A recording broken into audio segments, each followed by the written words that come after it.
Hello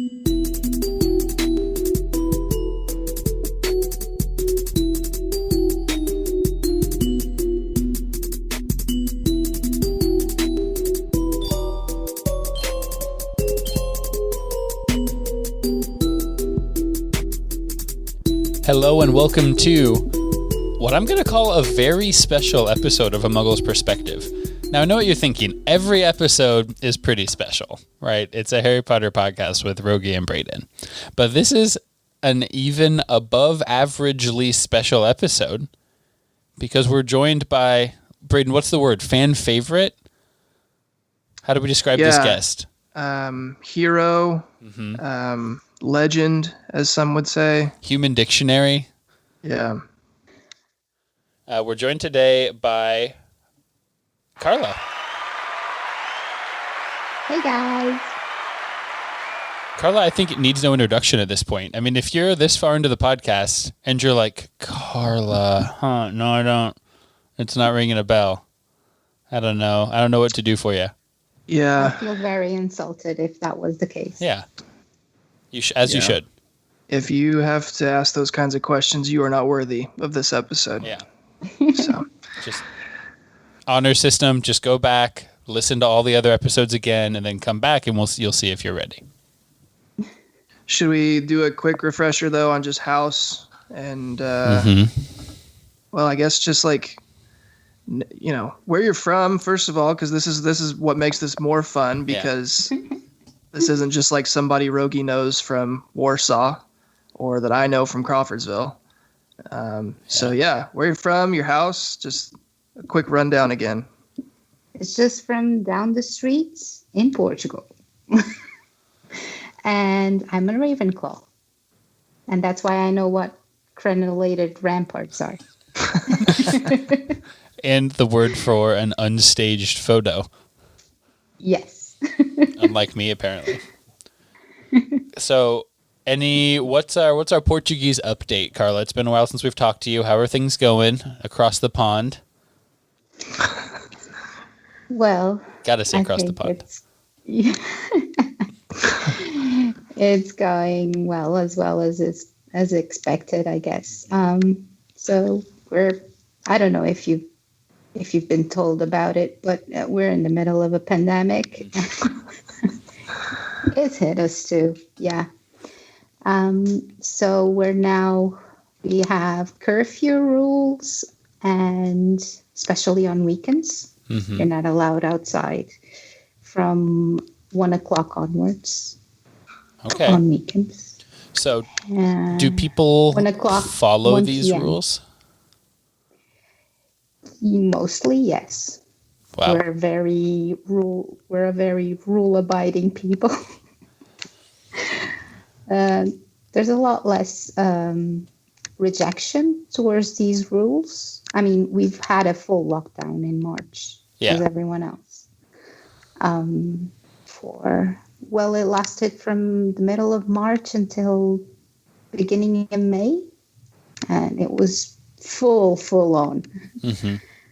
And since then, we've had a quiet summer. It's been mostly fine, but now it's winter again. So things started escalating, and school started, and all that. A lot of factors have gone into that. And now we're in the middle of some stricter rules so that we can have at least Christmas with relatives. Oh, sure. That makes sense. Close family. So we've been subjected to these rules for the last, say, month and a half to try and restrict circulation as much as possible. But people still go to work if they have to, if they can't do home office, and kids are still going to school, but it's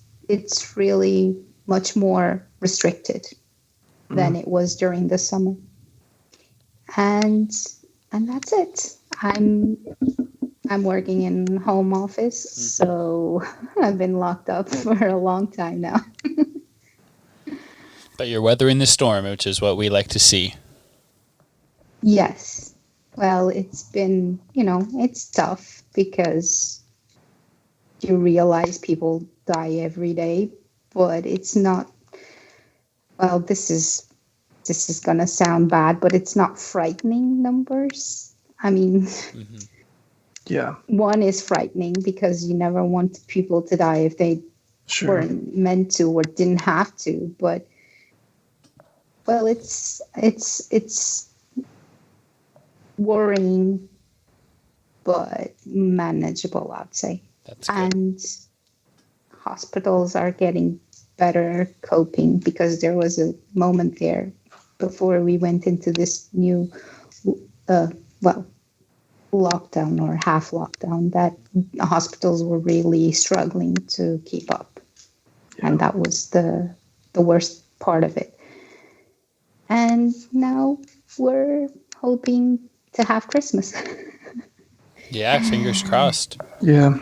Braden, have you seen any of the, I don't know if you get from Hannah any information about kind of how hospitals are, because she's not in like a full-on general hospital at this point.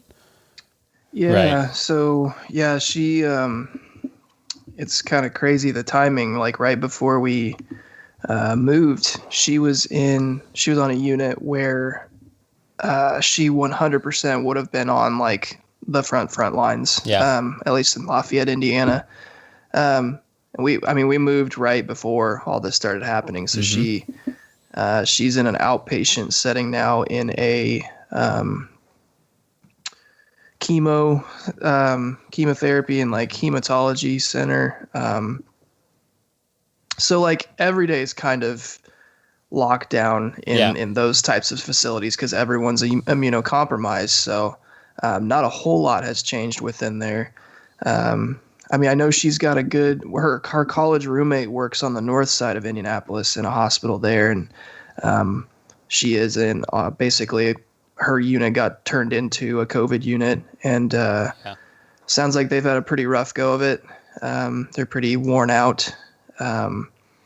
But like Carla was saying, I think it's similar. Like it's alarming, and obviously like they had kind of predicted a second wave from the beginning, but I think the hospitals are better prepared. That's good. This time around. So that's good. Yeah, I just kind of see like the national numbers of deaths and stuff, and at least a couple weeks ago it was not great. So it's good to know that we're a little more prepared. On this Harry Potter podcast, we're covering chapters 20 through 22 of Harry Potter and the Deathly Hallows today. Harry and Ron and Hermione are isolated, much like we are in the 21st century now. So there's some parallels to be made. You see the loneliness for sure, and the feeling of isolation, I guess. But that's not necessarily the crux of what these chapters are about. So we'll just kind of get into it. Chapter 20, Xenophilius Lovegood. I feel like I should do like a recap or something. This is the chapter where they go and talk to Luna's dad. Braden, I have some questions for you about this chapter. Carla, if you have questions, I would love for you to ask them. And I would love for you to answer my questions for Braden as well, but they'll make less sense because you've read the books before. So my question is for Braden, what expectations did you have going into this? When they're walking up to Xeno Lovegood's house, is this kind of what you were thinking Luna's dad was going to be like, or like how Luna's house was going to be like? 'Cause I know we've met him before. Yeah, I knew that part of the fun of this chapter would be the picture painted by JKR of the house and the surrounding area, and just I knew there would be like crazy off the wall stuff inside, and so that was fun. I think I did have a feeling of uncertainty going in, knowing, but not for like I was surprised by how like the result of where that uncertainty was supposed to go. But I was walking in thinking like, okay, he is an independent news source or manages an independent news source right now in a environment where news and media are being taken over. So it's probably like his days of just being able to freely print the truth or whatever he wants are probably numbered. So I didn't think going in that it was going to be a trap. Like I would have had more faith in Xenophilius before this. Not to say that he was put in a very tough spot with his daughter being taken ransom, but I didn't see that coming. I was more thinking like they would get into the house and Zeno would be like dead or something, and Luna would have like left a note of like had to get the heck out of here. Like I'll catch up with you guys some other time. Somehow an even darker scenario than what actually happened. Yeah, I mean, I think that's kind of where the end of this series and the end of this book is headed. Like especially with we'll get to the Deathly Hallows kind of fairy tale thing that they tell the kids later chapters, but that gets kind of dark as well. Yeah, that's fair. What about you, Carlo? Does Zeno make sense as Luna's dad? The dynamic? Well, you're like, okay, I can see how a person like Luna would come from him. Well, exactly. He's exactly what you would expect from, Luna's dad and also the editor of the Quibbler. So a lot of weird theories flying around, and also he's a very free spirit, like his daughter. Very open-minded. Yes. And as Braden said, he was in a very tough position, and I'm not going to judge him for his choices because who can say we wouldn't make exactly the same choices if someone we loved was in danger that way. Yeah, because I think Zeno can also probably could have spun it in his head or justified it in his head of like, look, I'm going to sell Harry out in hopes of keeping my daughter alive, but I will do the bare minimum in hopes that Harry will be in the best position he can be to like sneak out of it or defend himself. Yeah. And if a kid has got to suffer, why does it have to be his daughter? Yeah. Yeah. A kid is going to be in trouble no matter what. Yeah. The instinct is to protect the one kid you raised, right? The one you love. Yeah. And I mean, it's Harry's battle to fight. Like Luna's not the one in the prophecy or, connected to Voldemort. So. Yeah. And he did try to be helpful. He did try to answer the questions they had for him. Yeah. Yeah, that's kind of a question that Hermione has later is, do we think that he was even giving the real story? Like when he says, oh, it's related to this fairy tale. And Ron's like, yeah, it's hard to make things up. It's like, that's kind of a weak defense, I guess. That was kind of going to be a question that I had later for Braden. Do we think Zeno was trying to be sincerely helpful? Yeah, I mean, where I've landed as Harry kind of processes through all the information given to him from Zeno, it makes sense to me I don't think it's that far of a jump of like the way, like when, the part of the chapter where we're basically in Harry's head as he like puts all the details in order. Yeah. And is kind of starting to like ignore Hermione as she tries to tell him like, hey, it's not real. Right. It's not real. I didn't feel like it was that far of a reach. And the theme, coming back to the theme we've been talking through for like the last, I don't know how many chapters, but like what else do they have to go on? Yeah, grasping at straws. Yeah. So I don't know. It's not exactly a crystal clear picture of where to head next, or, there is element of fictional storytelling or it's not like and before Dumbledore died, Zeno talking, like he told me to tell you this. Yeah. I knew you'd come someday. Here is a scroll from Dumbledore. Yeah. So it's kind of a puzzle being put together, but I'm not ready to write him off as a total liar just yet, because I do, like we've been talking about, I think if he was able to, in the moment, make the decision of like, okay, I'm going to do what's best for my daughter, but I don't want to basically hand over Harry Potter's life for him either. I'll give him the best information I can give him before I basically have to sell him out. That makes sense in my head of the little we know and the little character background we have of the Lovegoods. Like, it makes sense to me. It's a way you can rationalize it from like a morality standpoint, for sure. Yeah. I was gonna ask on kind of a more lighthearted note. So, Zeno's a weird dude. Like, he's got a bunch of weird stuff in his house. Yeah. What's the most appropriate parallel? Like, what would we call? If you met this guy? What would you call him? Would you call him a hippie? Is that appropriate? Is that an appropriate term? Would you call him an eccentric? Does he fit into like an established social or societal definition that we have? Eccentric, probably. I don't know. What do you think, Carla? I was thinking eccentric is a good word. Yeah. I think that if he existed in the Muggle world, I can see him owning a secondhand bookshop. Okay. And yeah, just dressing different. Dressing like he wants to, not like he has to. Probably secondhand clothes as well, vintage clothes.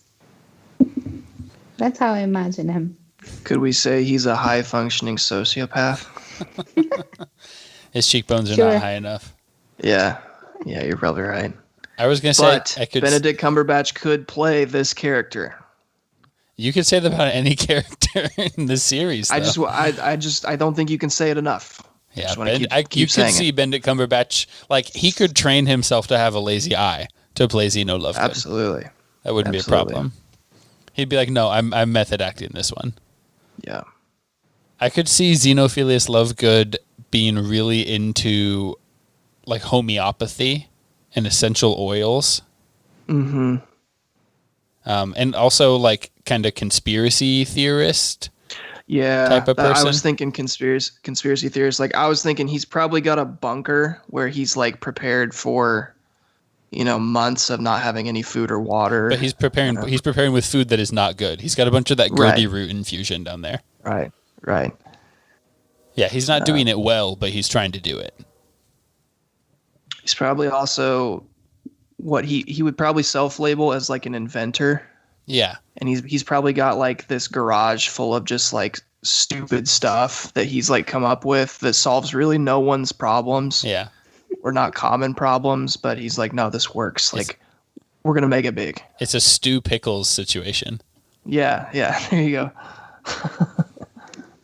Well, now that you mentioned that, one of the things that I do to pass the time is watch videos on YouTube about stuff that is sold in videos that are reviews of stuff sold on Amazon that most of the times is absolute garbage. Right. And I get so worked up about that because it's so wasteful to make all of those things that it already exists and it works very well. Why are you trying to complicate it and to make it not work? Well, I get really mad about that, about all the waste. Do you have a good example for us of one of these? It's mostly, the ones I watch are mostly kitchen gadgets, like peelers. Mm-hmm. You have a peeler. It's a simple thing. It's got a handle and the metal part that peels, and that's all you need. And then they come up with all these ideas, very complicated ideas about to peel something and stuff to whisk eggs like when there's a whisker for eggs and stuff like that. That's really smart because it's a lot of, I don't know what to call them. But I've always felt that the whisk is way too simple. Like there's a lot of innovation that could just be, it's like, why did you guys stop there? Yeah. The thing is, the stuff that you're trying to do is not evolving. So why is the stuff that you're trying to do it with evolving? Because where is it going? Nowhere. Because the problem already has a solution. It's usually the best solution because it's already been tried for a long time. Confucius say, if it ain't broke, don't fix it. Don't fix it. Exactly. Yeah. I'm trying to picture a whisk that's a ball. Like it's whisk all the way around, and then you like lock it into a double-sided bowl like a dome, and then you shake it. And so you got your egg in there, and you got your whisk ball, and then you just. Mm-hmm. But you see, that already exists as well. You know those whey protein stuff? Yeah, a blender bottle. I just bottle. invented a blender bottle. You're right. Wow. Yeah. I just use a fork to whisk my eggs. I don't know.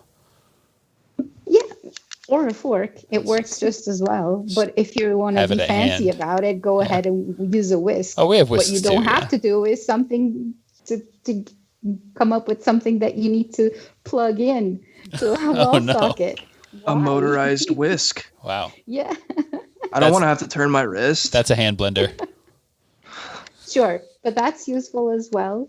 But I'm talking about stuff that's completely different and pointless, really useless, just a waste of resources. Like those apple corers that you just push it down on the top of the apple. Oh yeah. They have those for melons and pizzas. They have exactly. They have those for watermelons. Yeah. Do you have to stomp on them? I imagine you dive. I don't know. No, the thing is, a watermelon can be really a huge fruit, and then you just place those cutters on top of them, and nobody's strong enough to push them down. I defy so you have to hit it.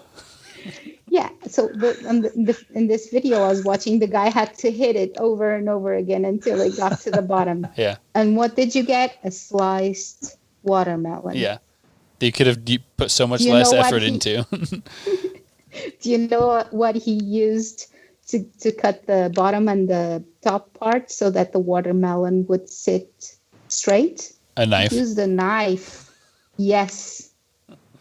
Why wasn't that knife good enough to cut slices? I don't get it. I really don't get it. It makes me so angry. You don't know. You don't even know. So you need to record response videos to these. Hey, Rogge, real quickly, can I get the beef sounder? Yeah, of course. Bwah, bwah, bwah, bwah. Braden Carla! Did Carla, on your feed, I needed that. Did those not line up at all? Because on my feed it was like Braden's beef, Carla's. On my feed it sounded like Braden's Carla's. We'll fix it in post. All of Braden's Carla's. No, we will not fix that in post. We'll fix it in post.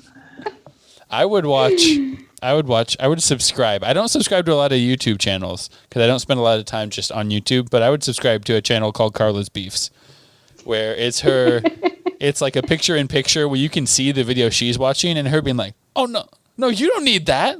No, they already invented the knife. That reminds me of Uncle Roger. Have you ever watched an Uncle Roger movie? I don't know what that is. Video.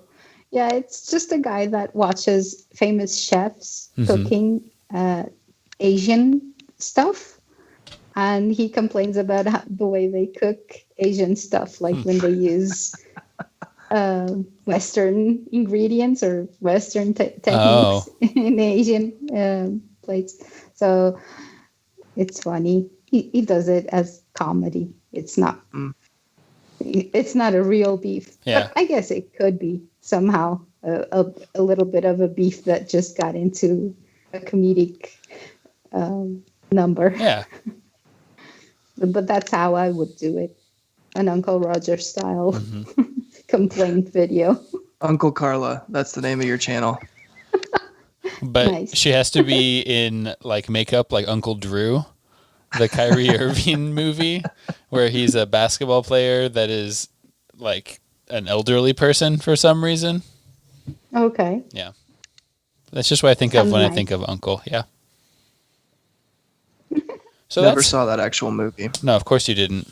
Reggie Miller was even in it, and that still wasn't enough to get me out. I didn't even know Yeah, that. he and Shaq and somebody else. Anyway, I wanted to backtrack slightly. A lot of this chapter is actually not about Zeno Lovegood. It's about them deciding to go visit Zeno Lovegood. And there's a scene in which I'm looking on page. Let's see, I don't have enough light here. 391. It's about Harry trying to use the Blackthorn wand, and it's just not working very well. He can't make the spider do what he wants. He can't move the pebbles around. And Hermione's like, Harry, you just have to try harder with your wand. So my question for you, Braden, is a very simple one. How do wands work?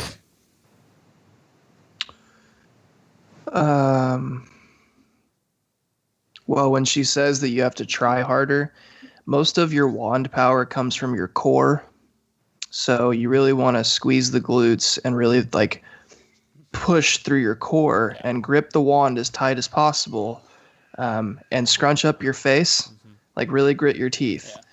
And the more force you can exert, bodily force, while holding the wand, typically the more successful and the more powerful the said curse or spell results to be. So you want to like get close to giving yourself a hernia.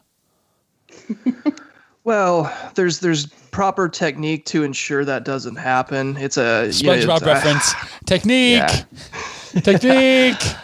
Yeah, I don't want to get into like the breathing techniques and things like that. That's not what the Have listeners to are here control for. the But breathing. That's that's Absolutely. vital. Yeah. Breathing's just as important as the exertion So through this is the a core. Pilates situation. Yeah. Very similar. Yeah. Pilates. Get out of here with that pronunciation, okay? If you're going to want me to pronounce it Pilates, you don't get to spell it like that. How do you want to say it? When you read it? Pilates. I can go with you as far as like Pilates. But Pilates, If there was a second T, I could see Pilates. It looks like lates. I don't know. Pilots. Pontius Pilate in the Bible spells his name that way. That's true. I mean, it's not him. His name is spelled. Anyway, I'm just, it's beefing up. Carla's beefs, Uncle Carla's beefs, But- and then my beef. Pilot, like flying a plane, is Pilot. Agreed. So, I mean, I don't know. Just playing devil's advocate. I'm going to wanna- spell a just wanna word set for that you. there for you. Just want to spell pilot real quick. So Harry's got a Blackthorn wand. Do we care about this wand, Braden?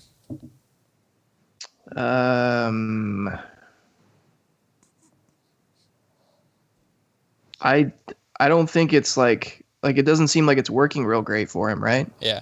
So Maybe, I don't think. Maybe he's just tired. He's full. It's late. Yeah, His wand just isn't working. yeah. it's not he hasn't ideal. been getting enough. Hasn't getting enough carbs or the right grams of protein in his diet to really, he's not getting gains from his previous wand workouts. His gains have been suboptimal. Yeah. For sure. Carla, have you noticed the trend in which every do we care that I asked Braden, his answer is basically, well, I didn't until you said that, but like, I guess I should. Because I feel like that's how it goes when we've been doing do we cares Because lately. as a reader, I don't care until I have to care, right? So like if it's just a if it's just two sentences about like, and then Harry used this wand and it didn't work so well, and then they went to Xenophilius Lovegood's house. It's kind of like, well, all right, I guess it's not working that well. I would read that synopsis of you being like, and then Xeno was like, oh, and then they went and lived in a tent, and then and Ron was back, I guess. It'd be a much shorter book, that's for sure. Yeah. I'd be happy to put together some content for you in that area of just me, like just splaining stuff. You explaining to Hannah. Apostrophe S-P-L-A. Splaining. Just splaining. Brandon splaining. Yeah. Brandsplain. That's pretty much what I had. Do we care about any of the specific weird items at Zeno's house? We care about the thing on the wall that exploded, and like, why is he hanging things that have? We posthumously care. Well, I care about the painting in Luna's room. I have a potentially controversial question coming up next chapter that involves that painting, so we'll put a pin in that for sure. But I definitely want to hear your thoughts on it. Do we care about the weird crown thing on the bust of Rowena Ravenclaw? Got a couple of proud Ravenclaws here with you, Braden. Crown on top of. Yeah, there's a statue of Rowena Ravenclaw in his living room, and he like attaches dirigible plums, and there's some like wings coming out of it, and Harry and Ron are like, that looks dumb. Why you got a dumb thing on top of that?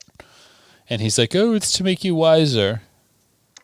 Sort of a headdress or something like that, right? Yeah. Yeah, I didn't take a ton of stock into all the various weird things that were described, because as we were walking into this house, it was like I kind of had my mind prepped for just bizarre, like just a full page, 2 pages of just bizarre descriptions of weird. So yeah, we haven't even said anything about how the entire house is curved. It says like the sink and the oven are built in a curve. That's wild. I find corners unnecessary. That's an expensive choice. I was going to say that. It's very expensive because everything has to be custom made, right? I guess you can just be like, you can build a square house, then go curvify, and maybe it curves. I'm sure that's the spell. I believe that's how that works. So that's chapter 20. We do have a howl, but I think it might be in text message form. No, it's in voice form. We'll pull it up after next chapter because I don't have the Bluetooth hooked up yet, as far as I know. So we'll just kind of move right along like a Muppet to chapter 21. And these two chapters, I think, kind of get plugged into one another because it's just like, okay, we meet him and then we have the conversation. The only conversation you remember with him occurs in this chapter, basically. So all of our readers know, I mean, we don't have to go through the details of the tale of the three brothers. So Braden, do you believe in the Hallows? I do.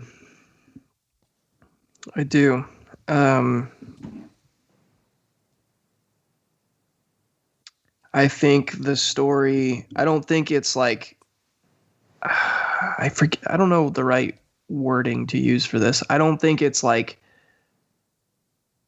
this physically happened, like word for word, this is a firsthand account.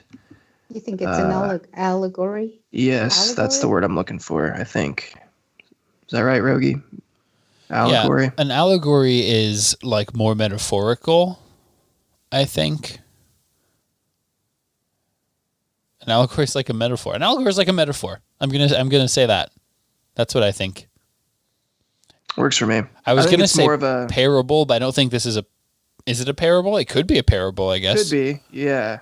Like I think there's truth to pull out of it. I don't think it's I think it's more representative than it is meant to be taken as like. It's not realistic, but it's close. It represents the physical world in some way. You have to take the text in its context, cross the principalizing bridge. Okay. Whenever there's like ancient text, you got to figure out is this supposed to be like literally descriptive, or is it poetic, or is it prophetic, or that's I've just said everything I remember from Scripture and Interpretation, a class I took as a sophomore in college. I can't imagine there being more that you needed to know from that. That seems like the gist. We called it Skirpinterp. Skirpinterp. Skirpterp. Oh no, I can't. I've got to go to Skirpinterp. I think it's pretty good. So we believe in them. We believe in the principles of the story. Do you believe that the items, as described in the story, exist in present day Wizarding World? So we've got the Elder Wand. I do believe in that. I do believe that's what Voldemort's looking for. And I support that with knowing that he tortured Ollivander. And second wand guy, right? Yeah, what's his name? No idea. Don't remember. You knew it at one point?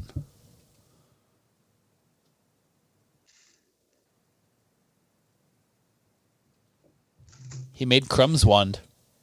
Yeah. I'm blanking. Anyways, he tortured both wand guys, wanting some info on where the Elder Wand is. So I believe in that. The invisibility cloak, like Harry's explanation of that with Voldemort. Dumbledore taking it to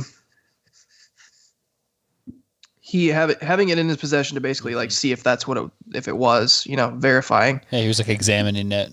Yeah, that makes sense. And then the third one was the stone, right? Mm-hmm. Which he thinks is potentially inside the snitch that Dumbledore left for him. Yeah, but the stone brings people back from the dead.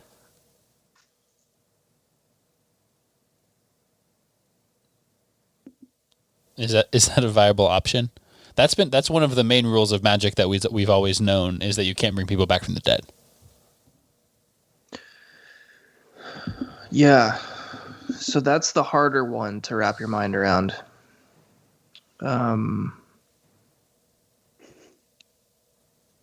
But like that would make sense that that's the final battle, right? Because the whole idea is that Harry and Voldemort can't exist together. Neither can live while the other survives. Right. And I think Voldemort kind of represents death as a whole. Okay. So Bring it home. The idea that he would want that in his possession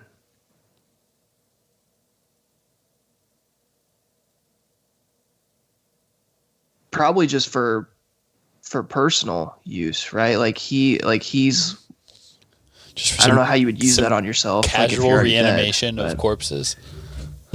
Well, I mean, he's going to Horcrux himself.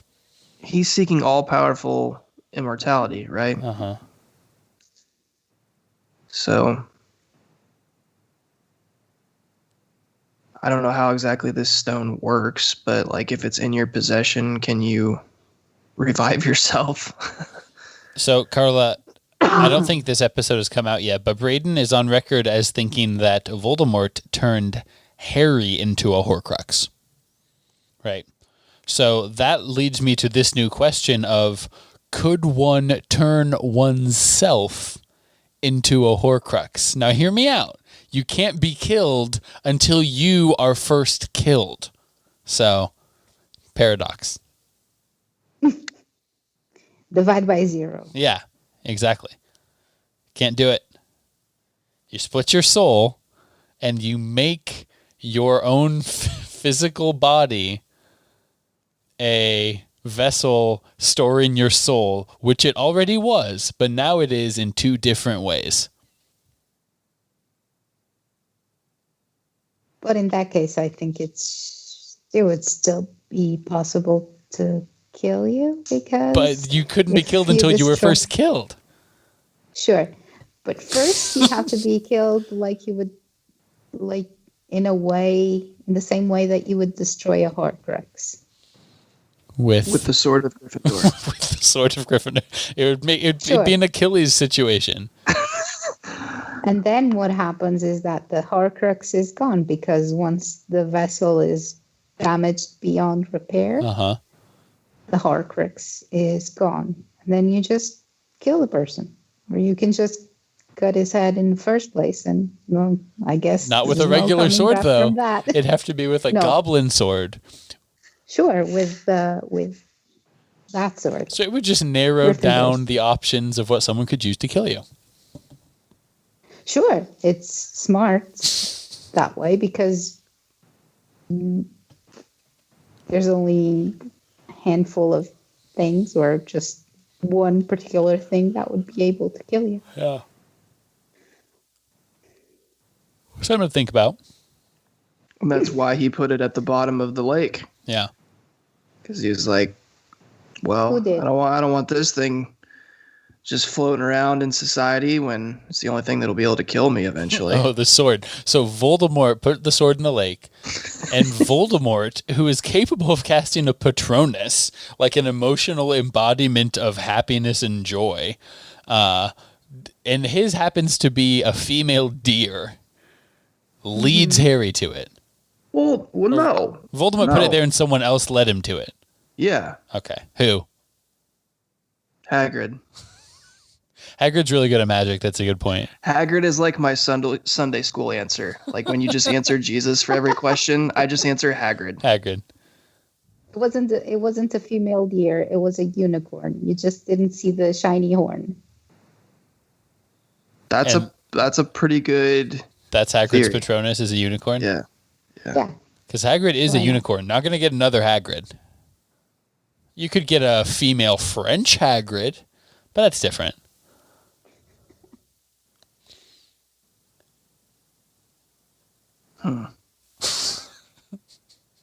You're contemplating the value of the statements that have been made. Yeah. So to answer your question, I do believe in the Hallows. Okay. I feel like we wouldn't name this book The Deathly Hallows if there wasn't some legitimacy to it. I mean, the last book was called Harry Potter and the Half-Blood Prince. Mm-hmm. And for a lot of it, Harry thought that either he or his dad was a Half-Blood Prince. And But it didn't take away from the Half-Blood Prince being a real thing. I'm just saying the book wasn't called Harry Potter and the Time Dumbledore Died. Like, it doesn't necessarily have to be the main thing, you know? No, but it seems like it'll be the main thing here. Okay. Order of the part of the Phoenix. main thing. Calling Order of the Phoenix Order of the Phoenix low key is like, I feel like I could have come up with a better name for that book. Harry what? Potter and the Go Department ahead. of Mysteries.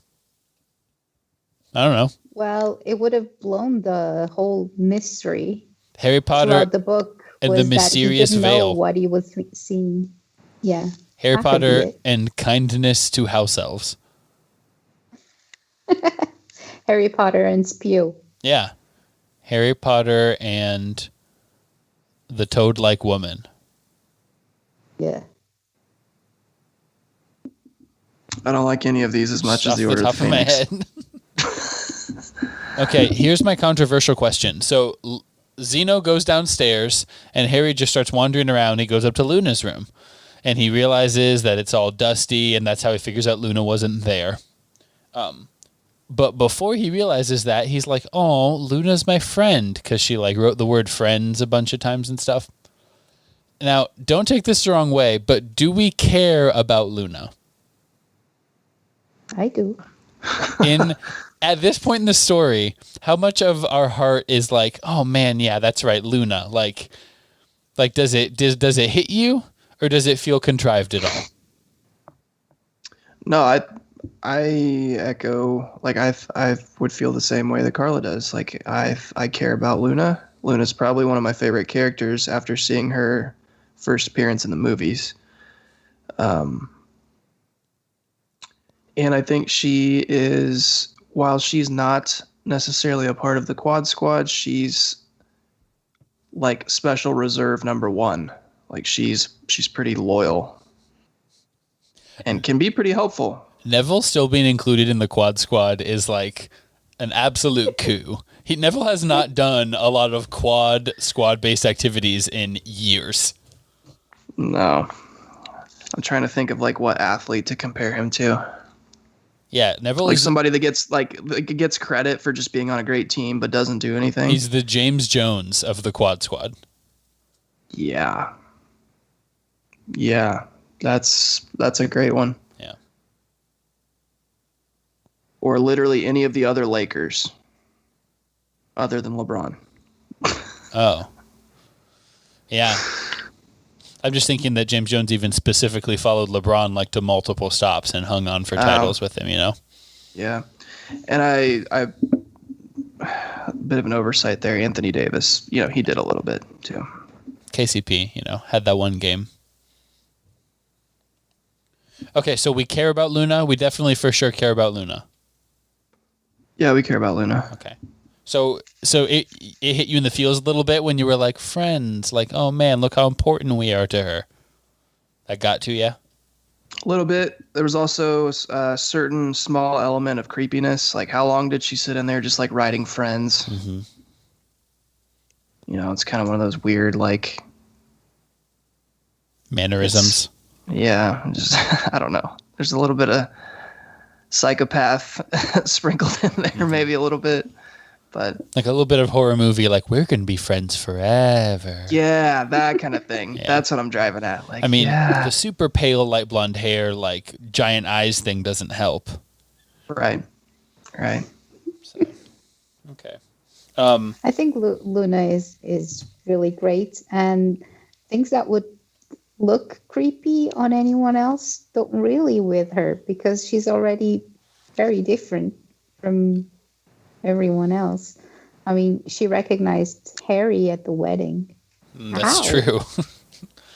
I mean, she doesn't work on the same level as everyone else does. She's like the embodiment of purity and goodness and spontaneity. It's really, there's nobody else like her in the Harry Potter universe, I don't think. I mean, you're almost hard pressed to come up with people from any other canon. Like, she's like Mary Poppins is kind of that way. Yeah, she's like from Tolkien, from Middle Earth. Yeah, I mean, it's very pure like that. Very spontaneous. There's no filter there, and it's great. Very fey. Yes, exactly. All right. We kind of already touched on this next question a little bit, but my question was, when did you know? At what point did you start to be like, I think Zeno's going to do him dirty here? When he said, when it describes there being dust, like on the bed, I think it was, that's when I knew. That's when it was like, okay, she hasn't been here in a long time. And as soon as Harry starts questioning, like you're kind of like arriving at the point with Harry, you know what I mean? Yeah. Like you're putting together all the details. It's like when Sherlock is finally like everything's clicking when he's solving the case.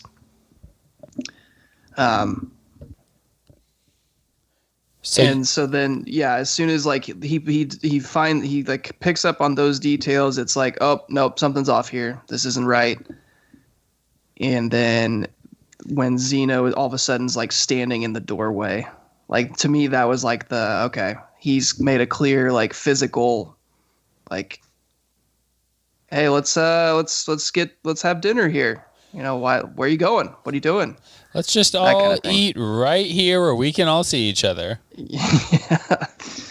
Yeah. Definitely knew something was off as soon as Harry started putting together the dust on the bed. For me, it was like, oh, okay, like this isn't it's not like she's been gone for a couple days and he's just not really sure, and he was embarrassed to admit that. It's like she's been gone. She's out on a bender. So you basically noticed when you were supposed to notice. Like, I mean, like, that's the first, like, this is a clue that Luna's not here, and then Harry notices immediately, right? I wasn't sure if you had caught on, like, he's like, she's fishing, Luna, I like, thought it out was fishing. weird that he kept saying that. Yeah. Should almost be done fishing by now. Caught plenty of plimpies. Yeah, and that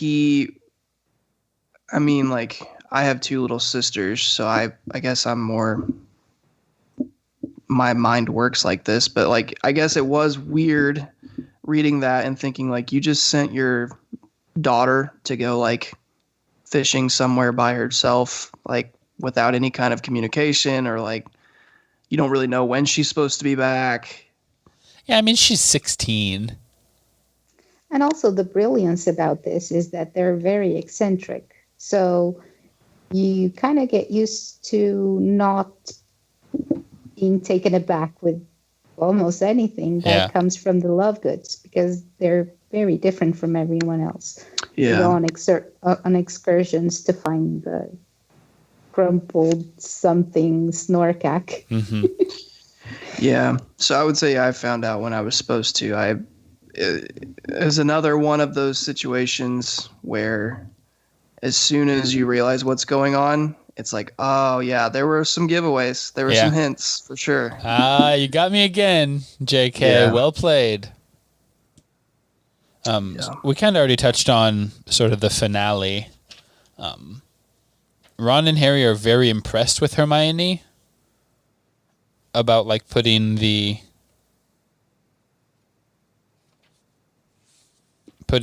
cloak over Ron and letting them see Harry and stuff like that. Like how they kind of escaped.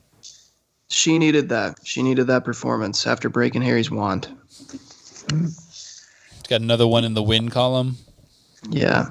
Okay. Yeah, she took an L breaking the wand, but and again, we already discussed sort of the morality of, we understand that Zeno is scared and desperate, and so that's why he tried to sell Harry out. It's almost an amusing paragraph where they're like, oh, you're calling us here again? Last week you called us out to offer proof that there were crumple-faced bobcats, Like, come on, dude. Give me some good info.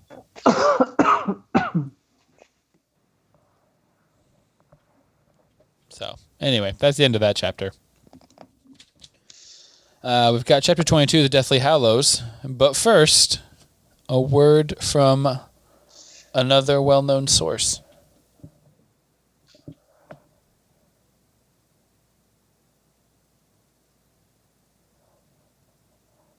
Good evening, gentlemen. It's Chad, long-time listener, first-time caller. Welcome back to the podcast airways, and congratulations on your new homes. I just finished up listening to episode 75, and I thought if you guys have not already done it on an episode that we haven't heard yet, now would be a good time to get some updated predictions from Mr. Braden on how he thinks this whole thing's going to end up. Anyway, have a wonderful evening. Talk to you guys soon. Bye. Thank you. Who was it? Was it Chad? I'm not sure. I didn't quite catch the name. Do you guys know who it was that called in, or? Doesn't ring a bell. Yeah, I believe you said Brad. Okay, thanks, Brad. I appreciate taking time out of revving your motorcycle to call us. He was with Hagrid. Chasing a unicorn. Hagrid jokes. Chadgrid. Chadgrid. Wow. That's huge. There's fireworks going off in my head right now. Yeah, Chadgrid. No, but I always like a good excuse to make Braden predict stuff. We've sort of been getting it in dribs and drabs, like, oh, so you think, Harry's going to live, or Harry's going to die, or Voldemort's going to die, or whatever. And we did some predictions at the beginning of the book, but Didn't know if you had any updated concrete predictions about what's going to happen here at the end. Anyone in the trio going to die? Do I think Ron, Harry, or Hermione will die? Yeah.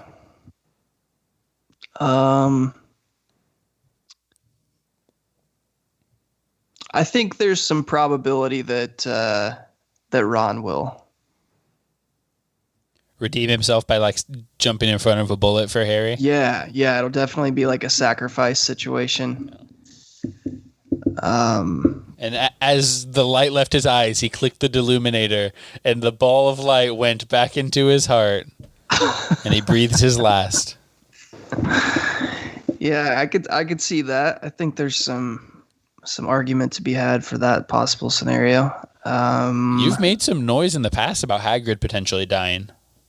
Yeah, that's another one that seems like definitely a really easy heartstrings puller, like sacrifice at the end. Find a father figure, kill him. Find a father figure, kill him.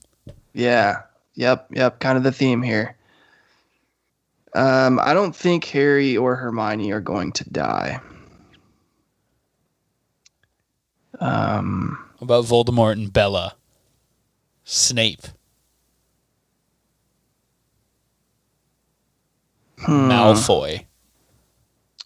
I think Snape will die the same way Alan Rickman did in Die Hard. Like he'll just fall off a building. Have not seen Die Hard. What? Have we? Well, it's that time of year. You'll be able to see it pretty much anywhere on TV you want to. So it's a Christmas movie. I would get that one checked off the list. I did. Speaking of lists, it's an open secret. What the next podcast we're planning on doing. It's more of like a podcast family because it wouldn't be just Braden. We could have just whoever on to talk about movies. But I did make a big list of movies I want to watch, and then another big list of movies that I don't want to go out of my way to watch, but I would be willing to watch because I think it would be useful for a podcast. The very first one on the list is Die Hard. Yeah. Mm-hmm. Yep, that's one that everyone has an opinion on. Yeah. And annually gets debated on whether or not it's a Christmas movie, so it's just fun to have some kind of dog in the fight there. So I've never seen it, but I do feel like I'm definitely going to fall on the side of it not being a Christmas movie, just to get that out there. Yeah, I've heard really good arguments for both sides. I would say I'm somewhere in the middle. I don't know. I don't really care. I don't think it has to be defined one way or the other, but it does always show at Christmas time. The story occurs during Christmas. That's about as far as it goes as connecting to Christmas. Yeah. But man, the people who think it's a Christmas movie will fight you to the death on that. All right. It's crazy. It's fun to listen to those arguments. I usually catch one or two on the radio, like somebody calling into something, like an AM sports show. It usually comes up like they have nothing to talk about. Every other sport's kind of dead. It's like you're waiting on the NBA to start. Like maybe it's a bye week for that city's NFL team, and they're just like, well, it's that time of year. Is Die Hard a Christmas movie? And then like somebody calls in and is just like been waiting all year. They've been building their defense. Mm-hmm. See, I'd be much more interested in, it's that time of year, is a hot dog a sandwich? I have no opinion one way or the other about it being a Christmas movie, but I like to say it just because it makes a lot of people mad. Those people that don't think it's a Christmas movie. Mm-hmm. Yeah, it is fun to just try to like subtly figure out what side of the aisle, like someone like Rogge is on, and then just like put some passive aggressive, like triggered just statement out there, like, slightly poke it until it blows. Yeah. Well, can't open the presents this year until we watch Die Hard, obviously. Well, we'll have to do that one. It goes, the list of movies that I think make sense for me to do for Flabbergasted. It starts with Die Hard and goes to Braveheart. The Big Lebowski, I've never seen. I haven't either. Blade Runner. You have to, dude. Yeah, the dude. Yeah, it's Jeff Bridges or whatever, right? Yeah. Clockwork Orange. Oh, it's great. But Yeah. the book is even better. Independence Day. Have we talked about that one? I Oh don't know wow, what it is. Independence that's Day. another. Yeah, that's a good one. Yeah, it's a Will Smith vehicle, I think. Animal Yep. House. I haven't seen that either. I would like to watch that. Yeah, it just went through a list of like the most famous movies, like the biggest or most popular, highest grossing movies, went through a bunch of those lists and was like, oh, I haven't seen that or that or that. So Yeah, yeah. some good ones on here. Good Will Hunting, I'd love to see. It's good. Yeah, got a special place in my heart for Good Will Hunting. Yeah. So I like Ben Affleck. Matt Damon. I like Matt Damon too. I feel like Ben Affleck is Die Hard embodied as far as like the debate on whether it's a Christmas movie or not. Like, is Ben Affleck good or not? Well, isn't that the joke about Nick Cage too? Like he Yes, has a best yeah. actor win, but like, Yeah, is he a good yeah. actor? Exactly. Like, there's definitely facts behind, like, you know, like he has statistics showing that he is Yeah. good at what he does, Yeah. but people still want to say like he's not. Because he's not always. Sometimes he's Exactly. wild. Yeah. So it's another one of those debates, you know, is a hot dog a sandwich? Yeah, Nicolas Cage is a funny. He has a weird career, doesn't he? And I have these friends that have a podcast in Brazil. They're Brazilian and they have a podcast. Sure. And their podcast is basically about just things to do in quarantine. Oh, they I was started hoping it it in was March. just all about Nicolas Cage. No, wait, because We're waiting. their theory is that Nicolas Cage is the yes man. You know that movie where, who is it? The Jim that Carrey has to movie? say- Jim Carrey, that's it. He has to say Yeah. yes to everything. So their theory is that Nicolas Cage has to say yes to everything, and that's why his career looks like that. But then I found out that there's a Brazilian podcast all about Nicolas Cage movies. Wow. Every episode they discuss a new Nicolas Cage movie, and they're now on episode 70 something, and it's not even close to be done. How is Wow. there that much Nicolas Cage content to like analyze? They're going crazy because they're sick of it, but now they have to go through with it. I love that there's a Brazilian niche of Nicolas Cage podcasts. Yeah. Yep. That's hilarious. Well, I think that's the only one, but still. Yeah, there's a bit Still, on it's Community where a character who's like obsessed with movies and TV shows, he binge watches like 10 Nicolas Cage movies a day for a few days and like goes crazy. And he starts like acting like Nicolas Cage and like overacting and stuff. It's pretty good. And it was for a class. The professor was like, okay, we're going to talk about is he good or not. So like you need to watch Nicolas Cage movies, but pace yourselves, guys. No more than 1 or 2 a day. Just watch them slowly. Like really, it's not going to be good. And he just dives into it. Yeah. I tried to start Community the other night by myself, and Hannah got mad that I didn't invite her to watch. Good. So She should get to watch it. You know, as with any comedy, first few episodes aren't necessarily the prime. sure. It hits its stride in season 2 and 3 and stuff like that, but so that's where we are with that. We were on to chapter 22, The Deathly Hallows, unless someone has another. At one point during this conversation, Braden said, Ben Affleck is the embodiment of whether or not Die Hard is a Christmas movie. And I was like, okay, I'm following you, I guess. Yeah, I stand by that. Out of context, like, what are we saying? Could it have been worded better? Yeah, maybe. But I stand by the principle. I've got a cousin that looks like Ben Affleck, and that's facts. He looks like Ben Affleck. So there you go. That's another side of that argument. Is Ben Affleck good looking? Honestly, Ben Affleck in Gone Girl, yes. I like Ben Affleck in Gone Girl. I like Gone Girl. I like Gone Girl. Have you seen it, I Braden? think Ben No. Affleck could be anyone else. Could be any other actor. Yeah. Yeah. The actor could have been anyone else, but Gone Girl is a great film. I liked it. I think he's got his like Ben Affleck smile, like trying to turn on the charm kind of thing. I think he does a good job with it. Oh, sure. He's Ben Afflecking all the way. Yeah. Yeah. It was just such a head scratcher when they queued him up for the Dark Knight role. Yeah. In those later, or I don't remember what Batman film that was that they were like, oh, and it was kind of like they tried to like slip a fast one past us, like we're doing this awesome new Batman movie. Like you guys need to get excited about this, and also it's Ben Affleck. Ben Affleck's Batman. But other than that, like gonna be really cool. Like lots of special effects, really cool director, supporting cast is awesome. Is that the Batman versus Superman? That sounds right. I've not seen it. Yeah, I didn't I haven't either. seen it either, but yes, that's the one where Ben Affleck is Batman. Yeah. I feel like they kind of went, well, we still don't know who Batman's going to be, but we're going to cast Ben Affleck as Bruce Wayne, and then we'll see. Oh, yeah. Yeah. That'd be interesting.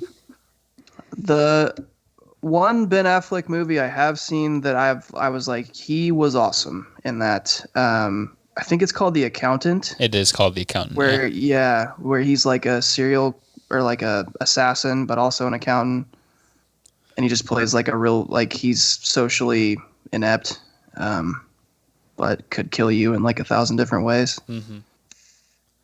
I thought that one was pretty good. So, are there any Ben Affleck roles that would not have been improved by replacing Ben Affleck with Benedict Cumberbatch? Zero. Benedict Cumberbatch in Gone Girl. He could not pull off like slightly schlubbified husband that is like cheating with a college girl, like one of his students. Like there's no way. He's wearing his like pea coat and scarf, and he's just like, well, yeah, you know, our marriage, like you just follow. I don't know. I don't know if he's believable in that role. I can't speak to it. How do you fall out of love with Benedict Cumberbatch? You don't. Yeah, I don't. Not everyone has to fall in love, but once you're there, unless he tells you to. Unless he were to tell you to. I think that's really the only scenario where that could happen. There you go. Okay, we're on chapter 22. It's called The Deathly Hallows. This is the self-referential title here.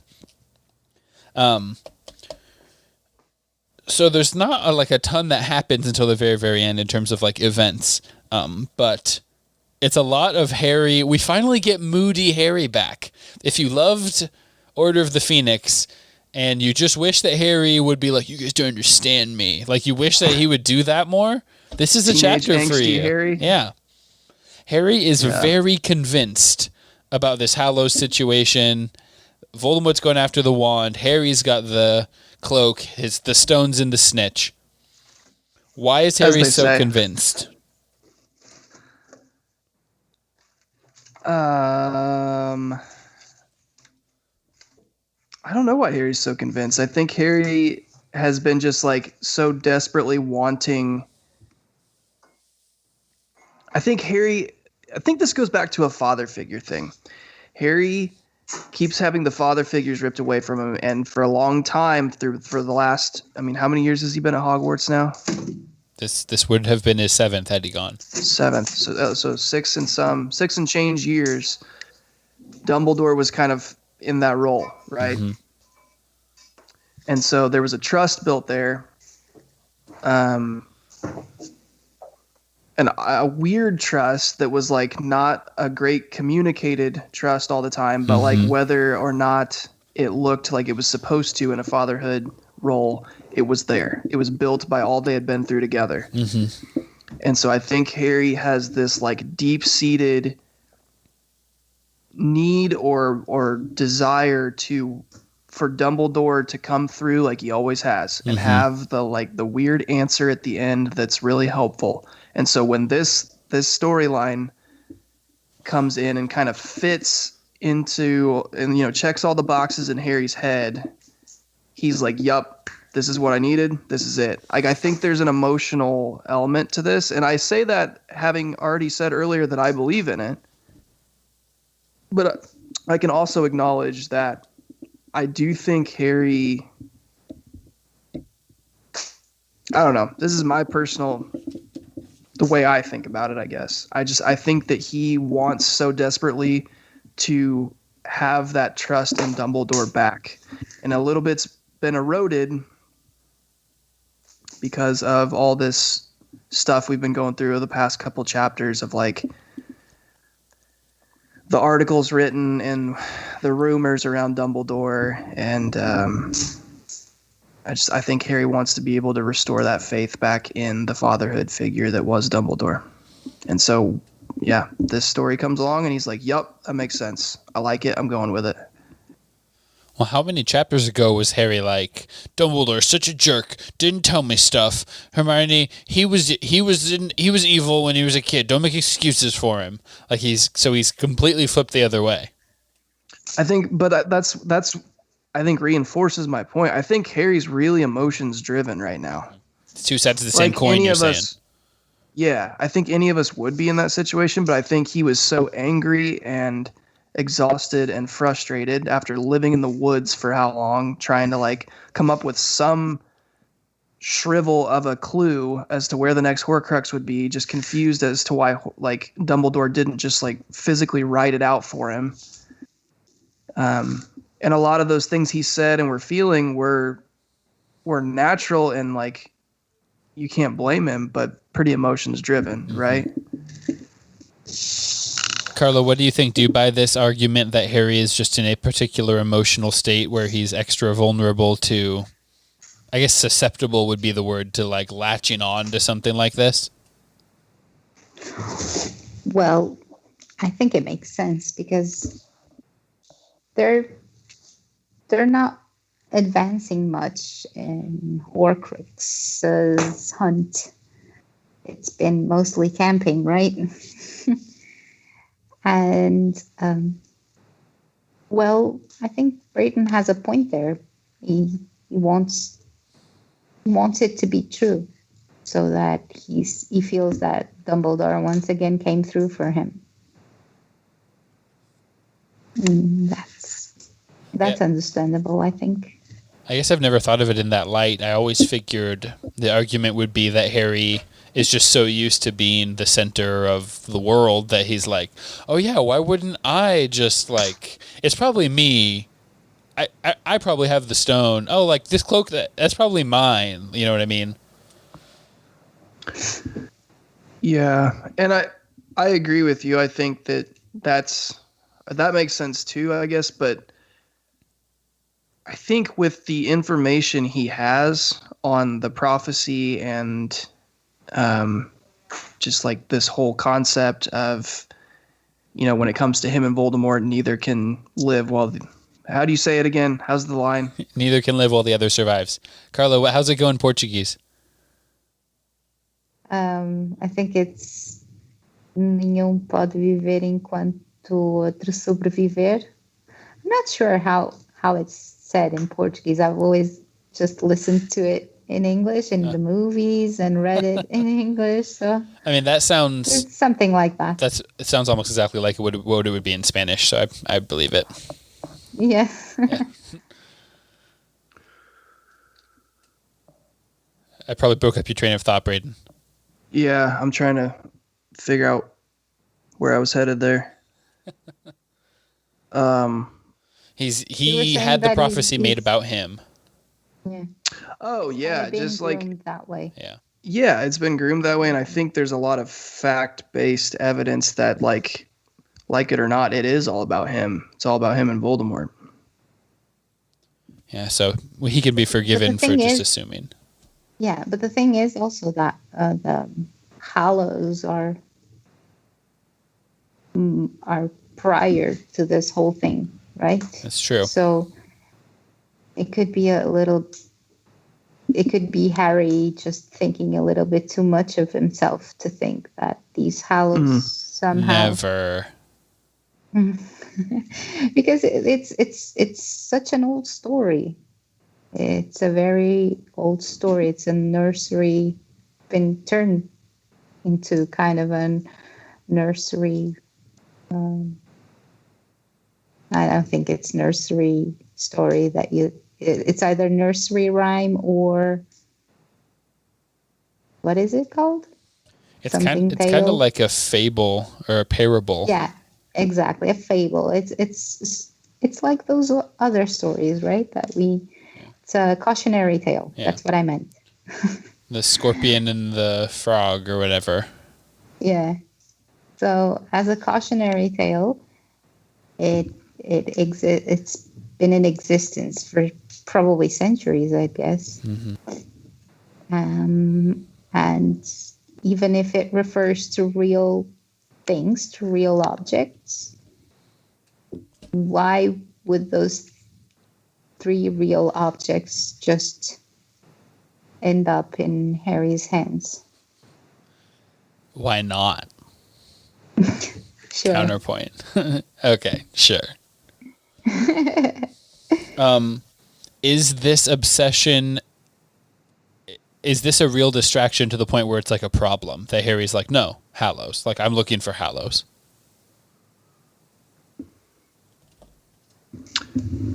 I think, yeah. I think that it's concerning that Hermione is leaning so far the other way because, she's typically the voice of reason. Yeah. So that has you pump the brakes a little bit, per se.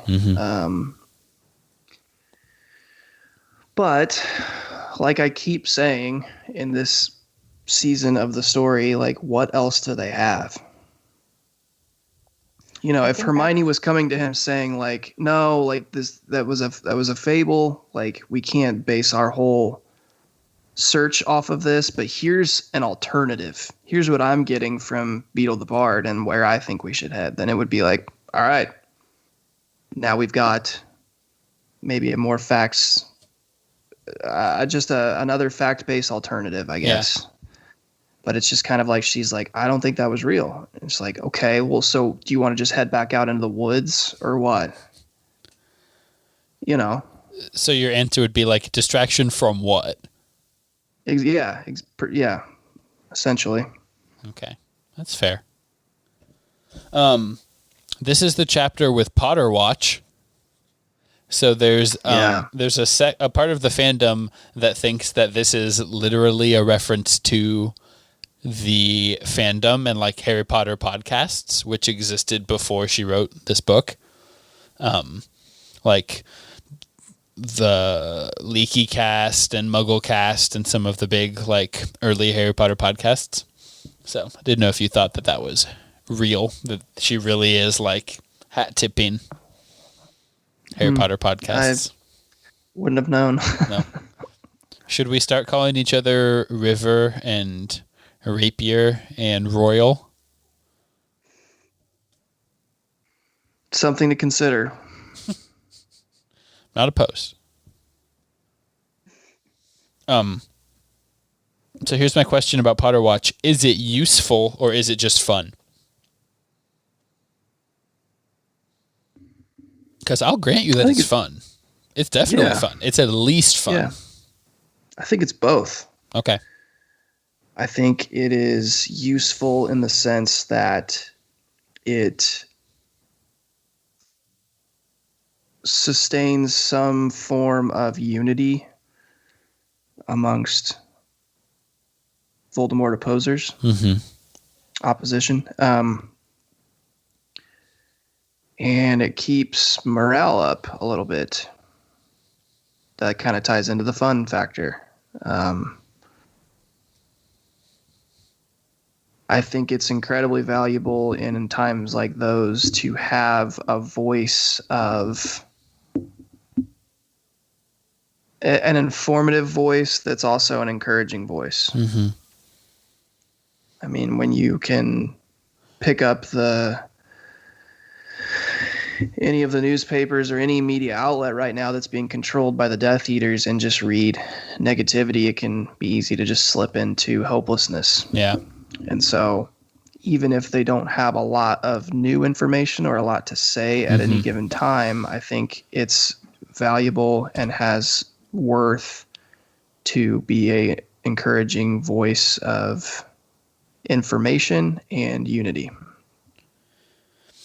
Yeah, that's what I'm saying is that, like, pound for pound, content-wise, a lot of what they're saying is, like, you know what's bad? Voldemort, be careful. Use protective spells. Yeah. You know, like, it's... Yeah. But, yeah, it definitely does foster a sense of, like, we're all in this together. Like, keep fighting the good fight, keep the faith. Exactly. Even, like I said, even if they don't have, like, breaking news every time they come on, it's like, hey, you know, there's still a group of us out there fighting the good fight. So, yeah, there's definitely something to be said for that being a useful and important sentiment in this kind of information warfare or like Cold War sort of. It's being waged in like a fear-based way. Like that's a lot of what the Death Eaters and Voldemort do is count on you being too scared to step up or fight back kind of thing. yeah. So Yeah.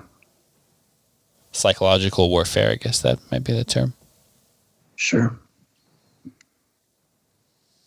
What do you think, Carla? Do you see us as kind of the Lee Jordan and Kingsley Shacklebolt of Potter Watch? Like it's a good analog? Sure. Why not? I mean, it's. I think it's very useful in that way that you were mentioning. It's the resistance, rallying together, and anyone out there will know that they're not alone, right? That there's still other people fighting and resisting. That's great. Yeah. It's very, very useful and inspiring. All right. So we definitively answered my question. It is useful.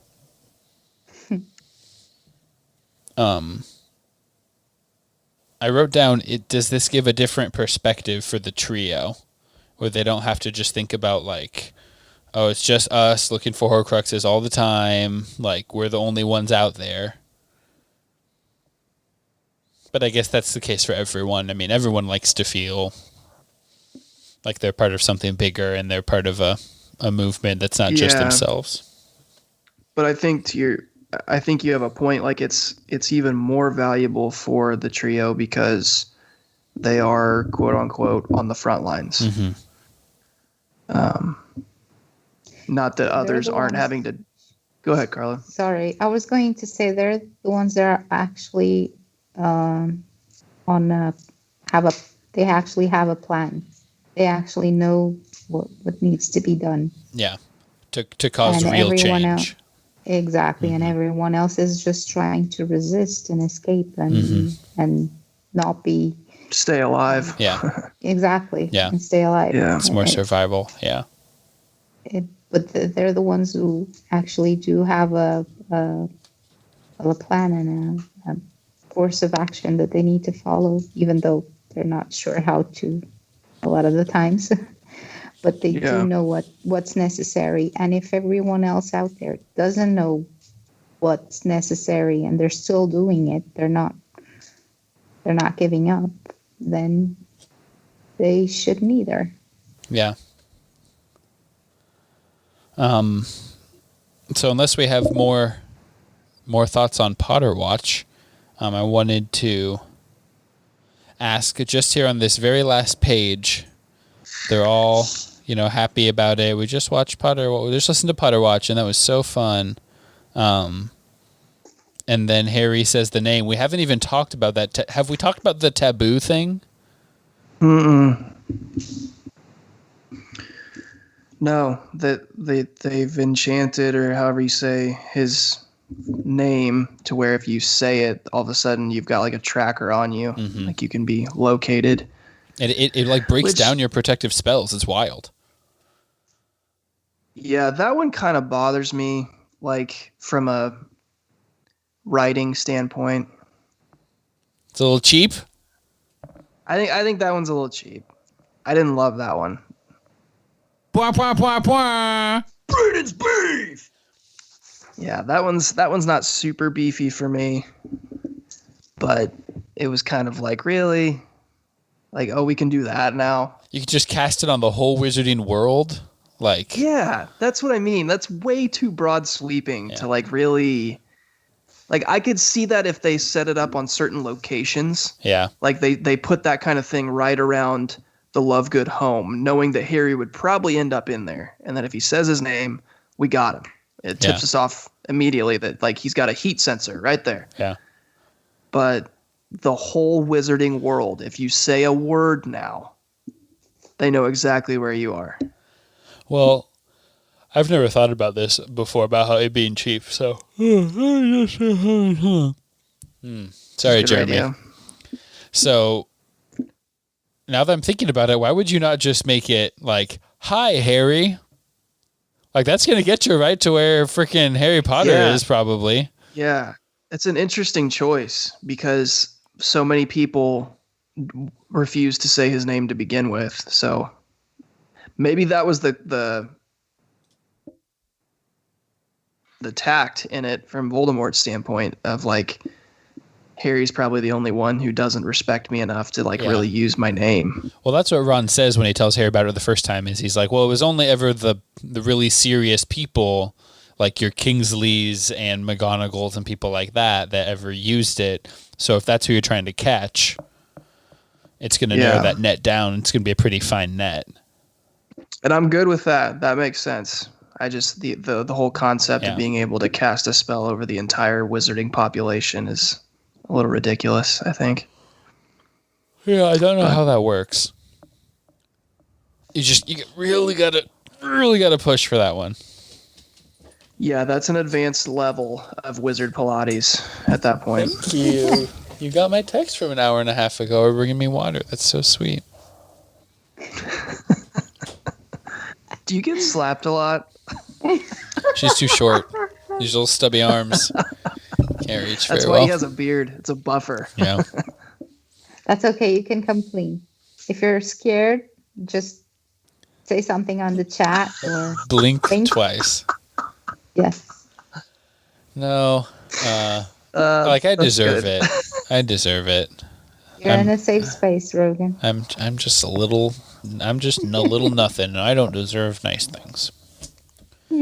Secrets are no fun. Yeah. Secrets hurt someone. So Harry says the name, and my question's very straightforward here. What's about to happen? Voldemort's coming for him. So you're picturing, you're going to turn the page, and it's like Voldemort's slit-like eyes were clear through the gloom when Harry looked out of the tent and saw dozens of Death Eaters pointing their wands at him. No, I think that the next scene we get is them being basically overpowered by Death Eaters and brought to some kind of like holding chamber that they're going to have to figure out how to break out of. Okay. I think they've finally gotten themselves deep enough this time. They're not going to be able to just like Hermione their way out of this stuff. What would, if they were slightly less deep, what would that look like?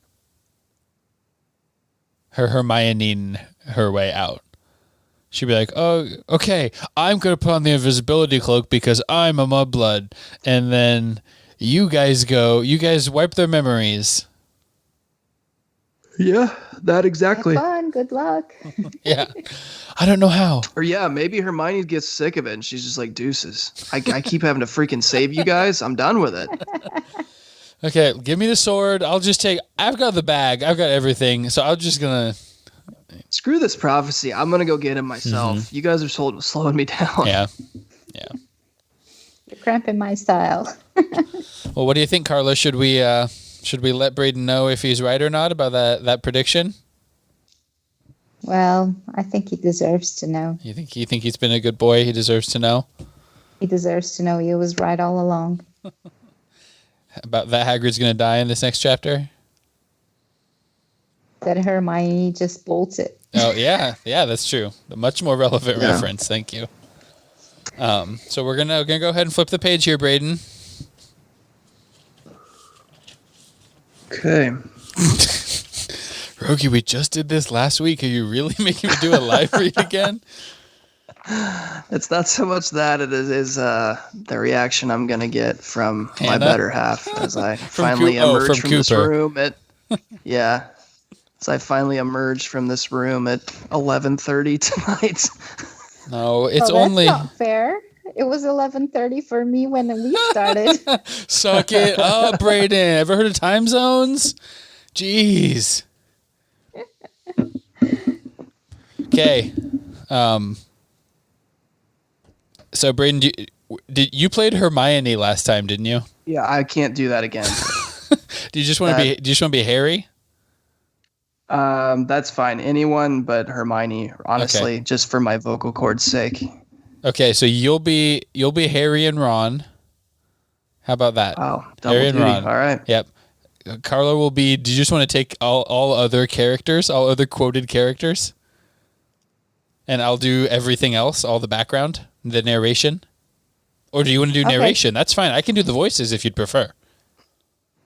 I'm not good with voices, but narration sounds very long. Yeah, Sounds it like is a more lot of work. talking. That's why I usually volunteer to do it. So you'd rather do voices? And you don't have to do funny voices for all of them. I mean, you can if you want, I guess, but you certainly don't have to.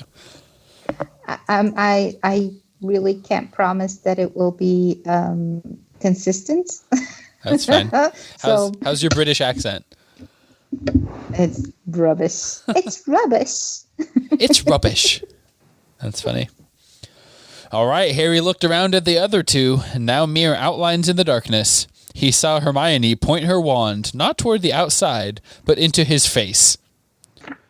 Hang on. We're Lost on it. page 446. Hermione's got her wand pointing at Harry's face.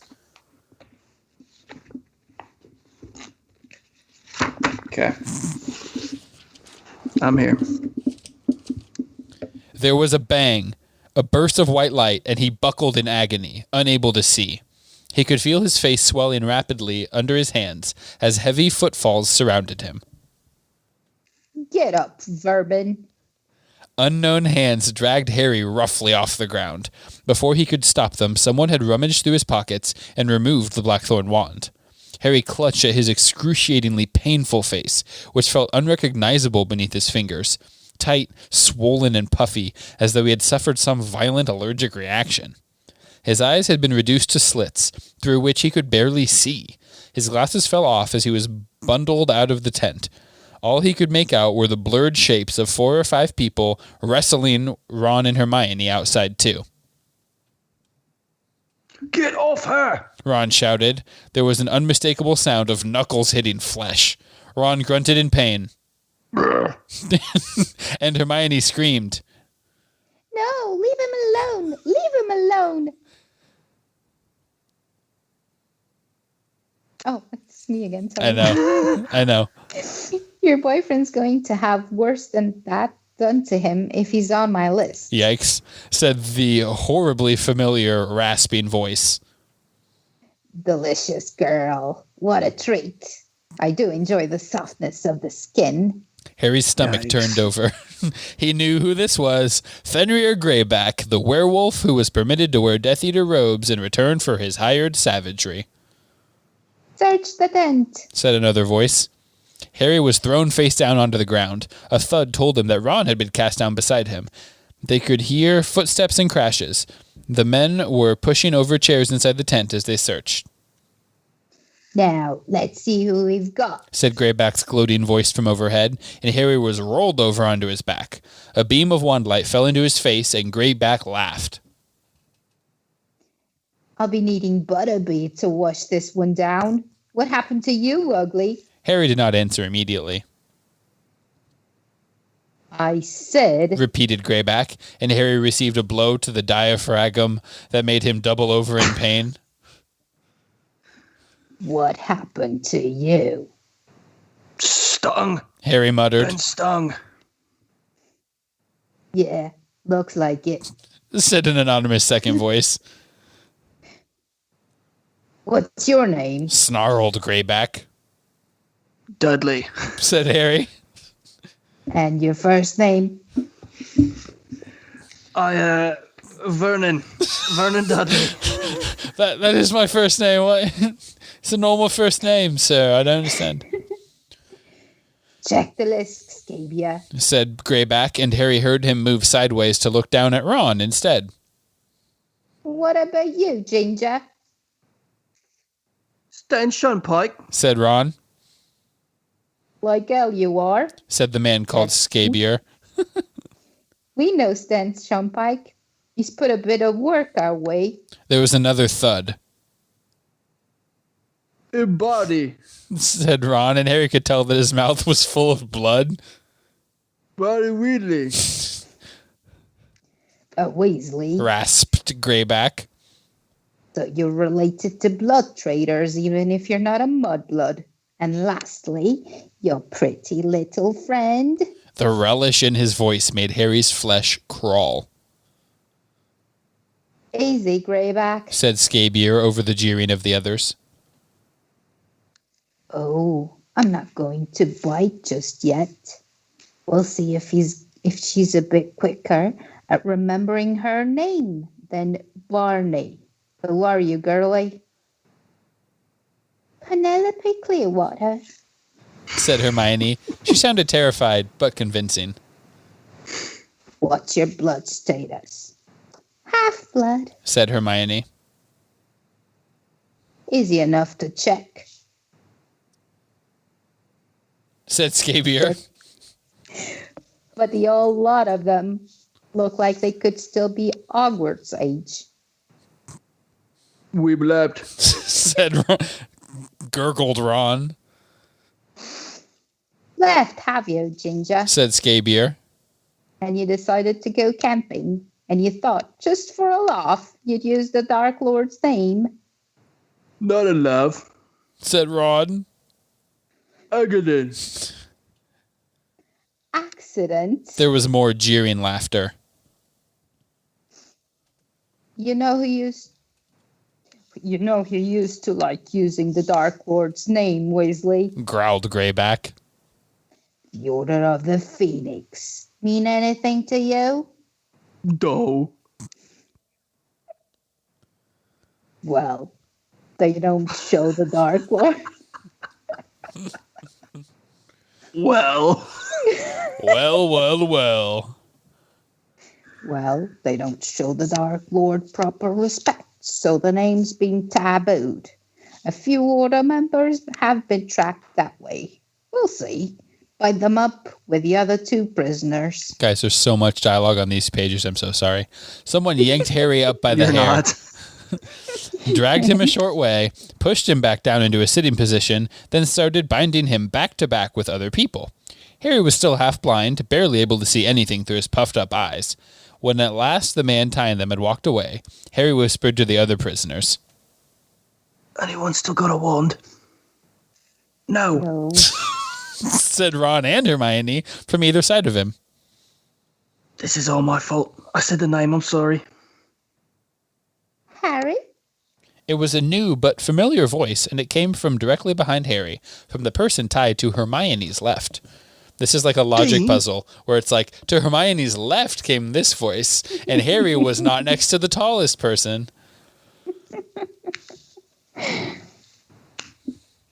Dean?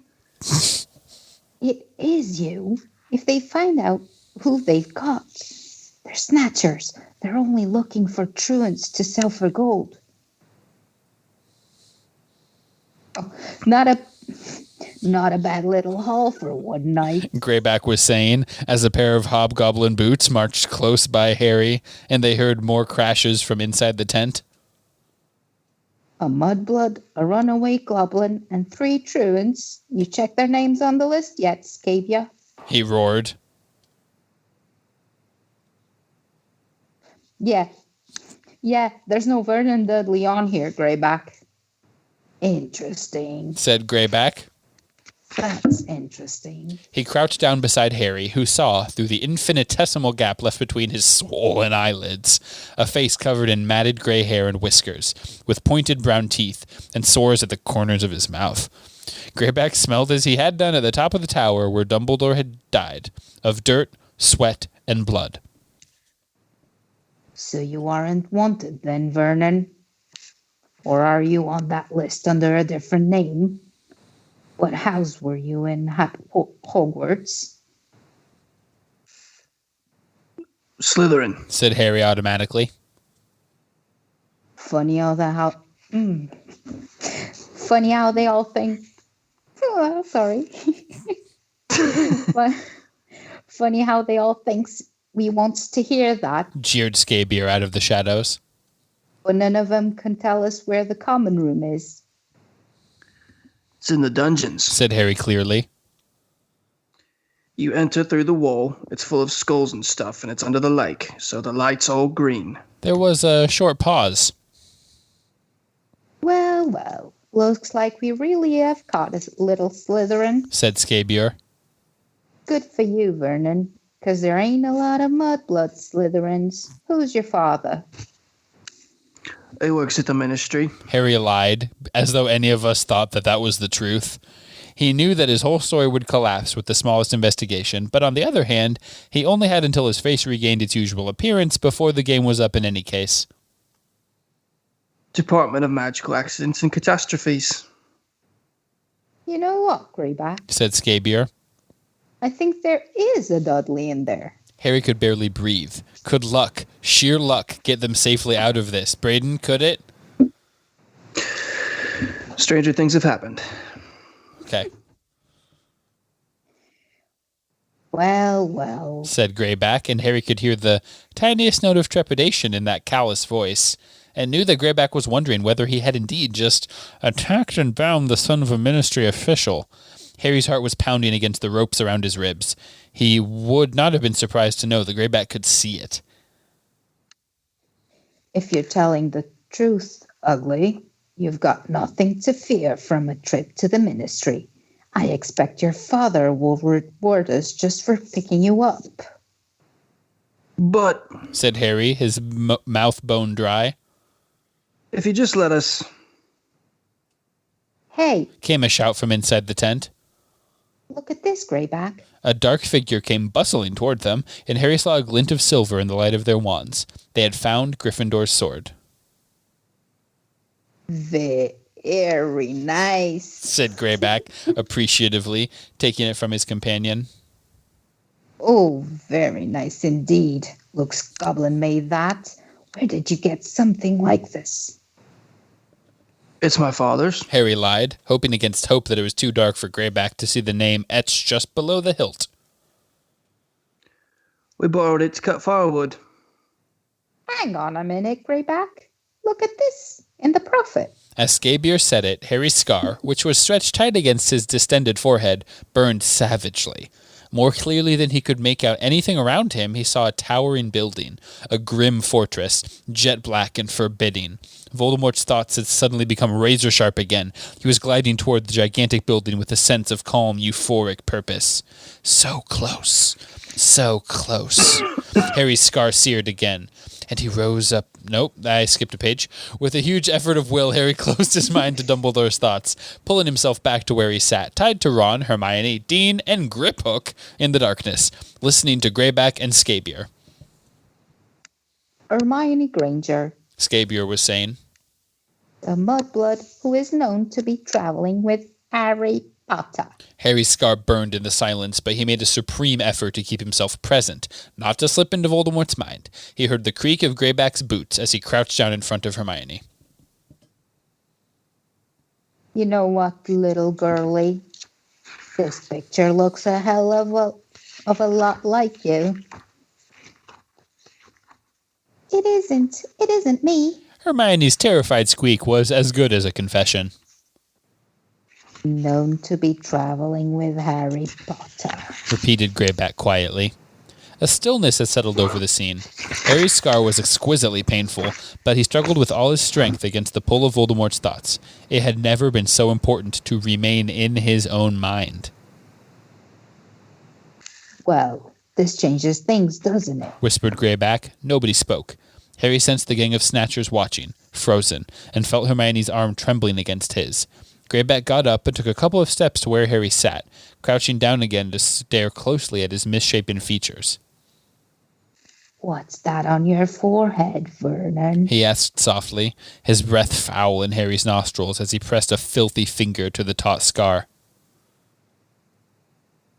Don't touch it! Harry yelled. He could not stop himself. He thought he might be sick from the pain of it. I thought you wore glasses, Potter. breathed Greyback. I found glasses. Yelped one of the Snatchers, skulking in the background. There was glasses in the tent, Greyback. Wait. And seconds later, Harry's glasses had been rammed back onto his face. The Snatchers were closing in now, peering at him. It is. Gasped Greyback. We've got Potter. They all took several steps backward, stunned by what they had done. Harry, still fighting to remain present inside his own splitting head, could think of nothing to say. Fragmented visions were breaking across the surface of his mind. He was gliding around the high walls of the Black Fortress. No, he was Harry, tied up and wandless, in grave danger, looking up to the topmost window, the highest tower. He was Harry, and they were discussing his fate in low voices. Time to fly. To the Ministry? To hell with the Ministry. Growled Greyback. They'll take the credit, and we won't get a look in. I say we take him straight to you-know-who. Will you summon him? Here? Said Scabier, sounding awed, terrified. No. Snarled Greyback. I haven't got... They say he's using the Malfoy's blaze as a base. We'll take the boy there. Harry thought he knew why Greyback was not calling Voldemort. The werewolf might be allowed to wear Death Eater robes when they wanted to use him, but only Voldemort's inner circle were branded with the Dark Mark. Greyback had not been granted this highest honor. Harry's scar seared again, and he rose into the night, flying straight up to the window at the very top of the tower. Completely sure it's him, because if it ain't Greyback, we're dead. Who's in charge here? Roared Greyback, covering his moment of inadequacy. I say that's Potter, and him plus his wand. That's 200,000 galleons right there. Whew. But if you're too gutless to come along, any of you, it's all for me. And with any luck, I'll get the girl thrown in. The window was the merest slit in the black rock, not big enough for a man to enter. A skeletal figure was just visible through it, curled beneath a blanket, dead. Or sleeping? All right. Said Scabier. All right, we're in. What about the rest of them, Greyback? What will we do with them? Might as well take the lot. We've got 2 mudbloods. That's another 10 galleons. Give me the sword as well. If they're rubies, that's another small fortune right there. The prisoners were dragged to their feet. Harry could hear Hermione's breathing, fast and terrified. Grab hold and make it tight. I'll do Potter, said Greyback, seizing a fistful of Harry's hair. Harry could feel his long yellow nails scratching his scalp. On 3. 1, 2, 3. They disapparated, pulling the prisoners with them. Harry struggled, trying to throw off Greyback's hand, but it was hopeless. Ron and Hermione were squeezed tightly against him on either side. He could not separate from the group, and as the breath was squeezed out of him, his scar seared more painfully still, as he forced himself through the slit of the window like a snake, and landed, lightly as vapor, inside the cell-like room.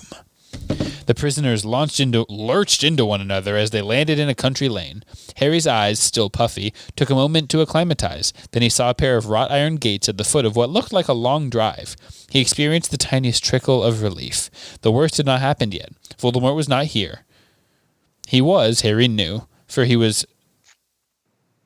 Did you guys hear that?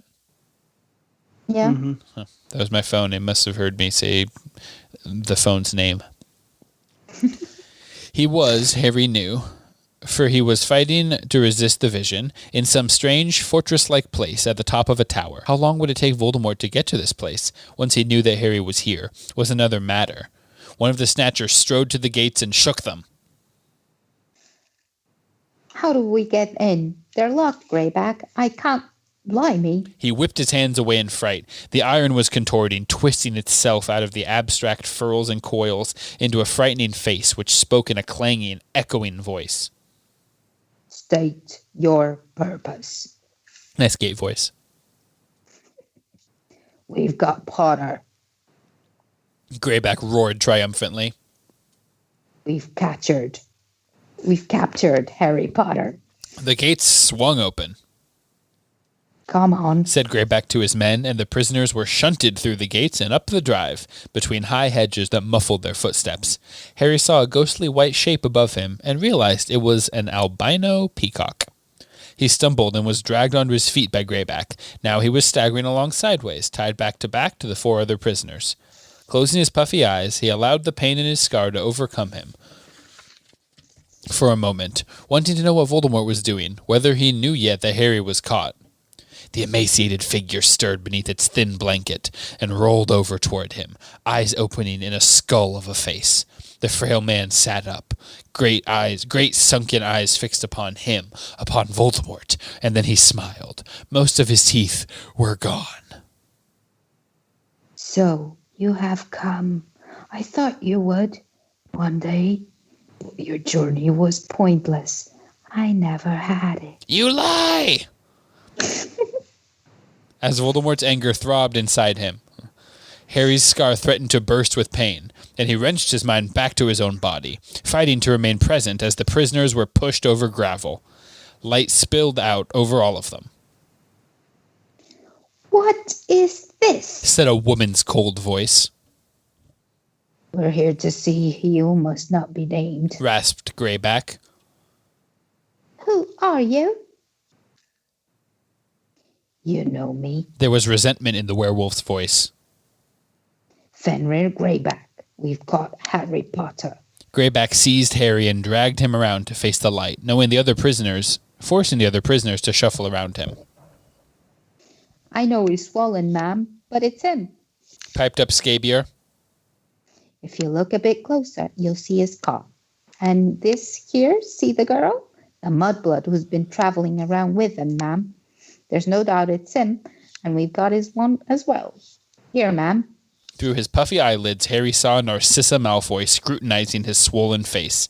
Scabier thrust the Blackthorn wand at her. She raised her eyebrows. Bring them in, she said. Harry and the others were shoved and kicked up broad stone steps into a hallway lined with portraits. Follow me, said Narcissa, leading the way across the hall. My son, Draco, is home for his Easter holidays. If that is Harry Potter, he will know. The drawing room dazzled after the darkness outside. Even with his eyes almost closed, Harry could make out the wide proportions of the room. A crystal chandelier hung from the ceiling, more portraits against the dark purple walls. 2 figures rose from chairs in front of an ornate marble fireplace, as the prisoners were forced into the room by the Snatchers. What is this? The dreadfully familiar, drawling voice of Lucius Malfoy fell on Harry's ears. He was panicking now. He could see no way out, and it was easier, as his fear mounted, to block out Voldemort's thoughts, though his scar was still burning. They say they've got Potter, said Narcissa's cold voice. Draco, come here. Harry did not dare look directly at Draco, but saw him obliquely, a figure slightly taller than he was, rising from an armchair, his face a pale and pointed blur beneath white blonde hair. Greyback forced the prisoners to turn again so as to place Harry directly beneath the chandelier. Well, boy, rasped the werewolf. Harry was facing a mirror over the fireplace, a great gilded thing in an intricately scrolled frame. Through the slits of his eyes, he saw his own reflection for the first time since leaving Grimmauld Place. His face was huge, shiny, and pink, every feature distorted by Hermione's jinx. His black hair reached his shoulders, and there was a dark shadow around his jaw. Harry had hit puberty. Had he not known that it was he who stood there, he would have wondered who was wearing his glasses. He resolved not to speak, for his voice was sure to give him away, yet he still avoided eye contact with Draco as the latter approached. Well, Draco, said Lucius Malfoy. He sounded avid. Is it Harry Potter? I can't be sure, said Draco. He was keeping his distance from Greyback, and he seemed as scared of looking at Harry as Harry was of looking at him. But look at him carefully. Look, come closer. Harry had never heard Lucius Malfoy so excited. Draco, if we are the ones who hand Potter over to the Dark Lord, everything will be forgiven. Now, we won't be forgetting who actually caught him, I hope, Mr. Malfoy, said Greyback menacingly. Of course not. Of course not. Said Lucius impatiently. He approached Harry himself, came so close that Harry could see the usually languid, pale face in sharp detail, even through his swollen eyes. With his face a puffy mask, Harry felt as though he were peering out from behind the bars of a cage. What did you do to him? Lucius asked Greyback. How did he get into this state? That wasn't us. Looks more like a stinging jinx to me, said Lucius. His grey eyes raked Harry's forehead. There's something there, he whispered. It could be the scar stretched tight. Draco, come here. Look properly. What do you think? Harry saw Draco's face up close now, right beside his father's.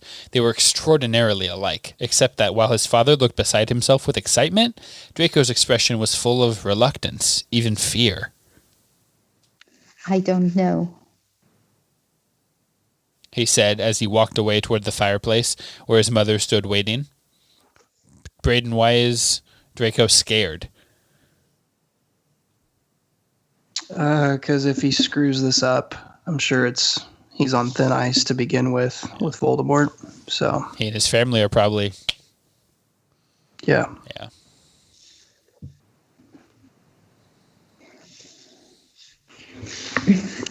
We had better be certain, Lucius. Narcissa called to her husband in her cold, clear voice.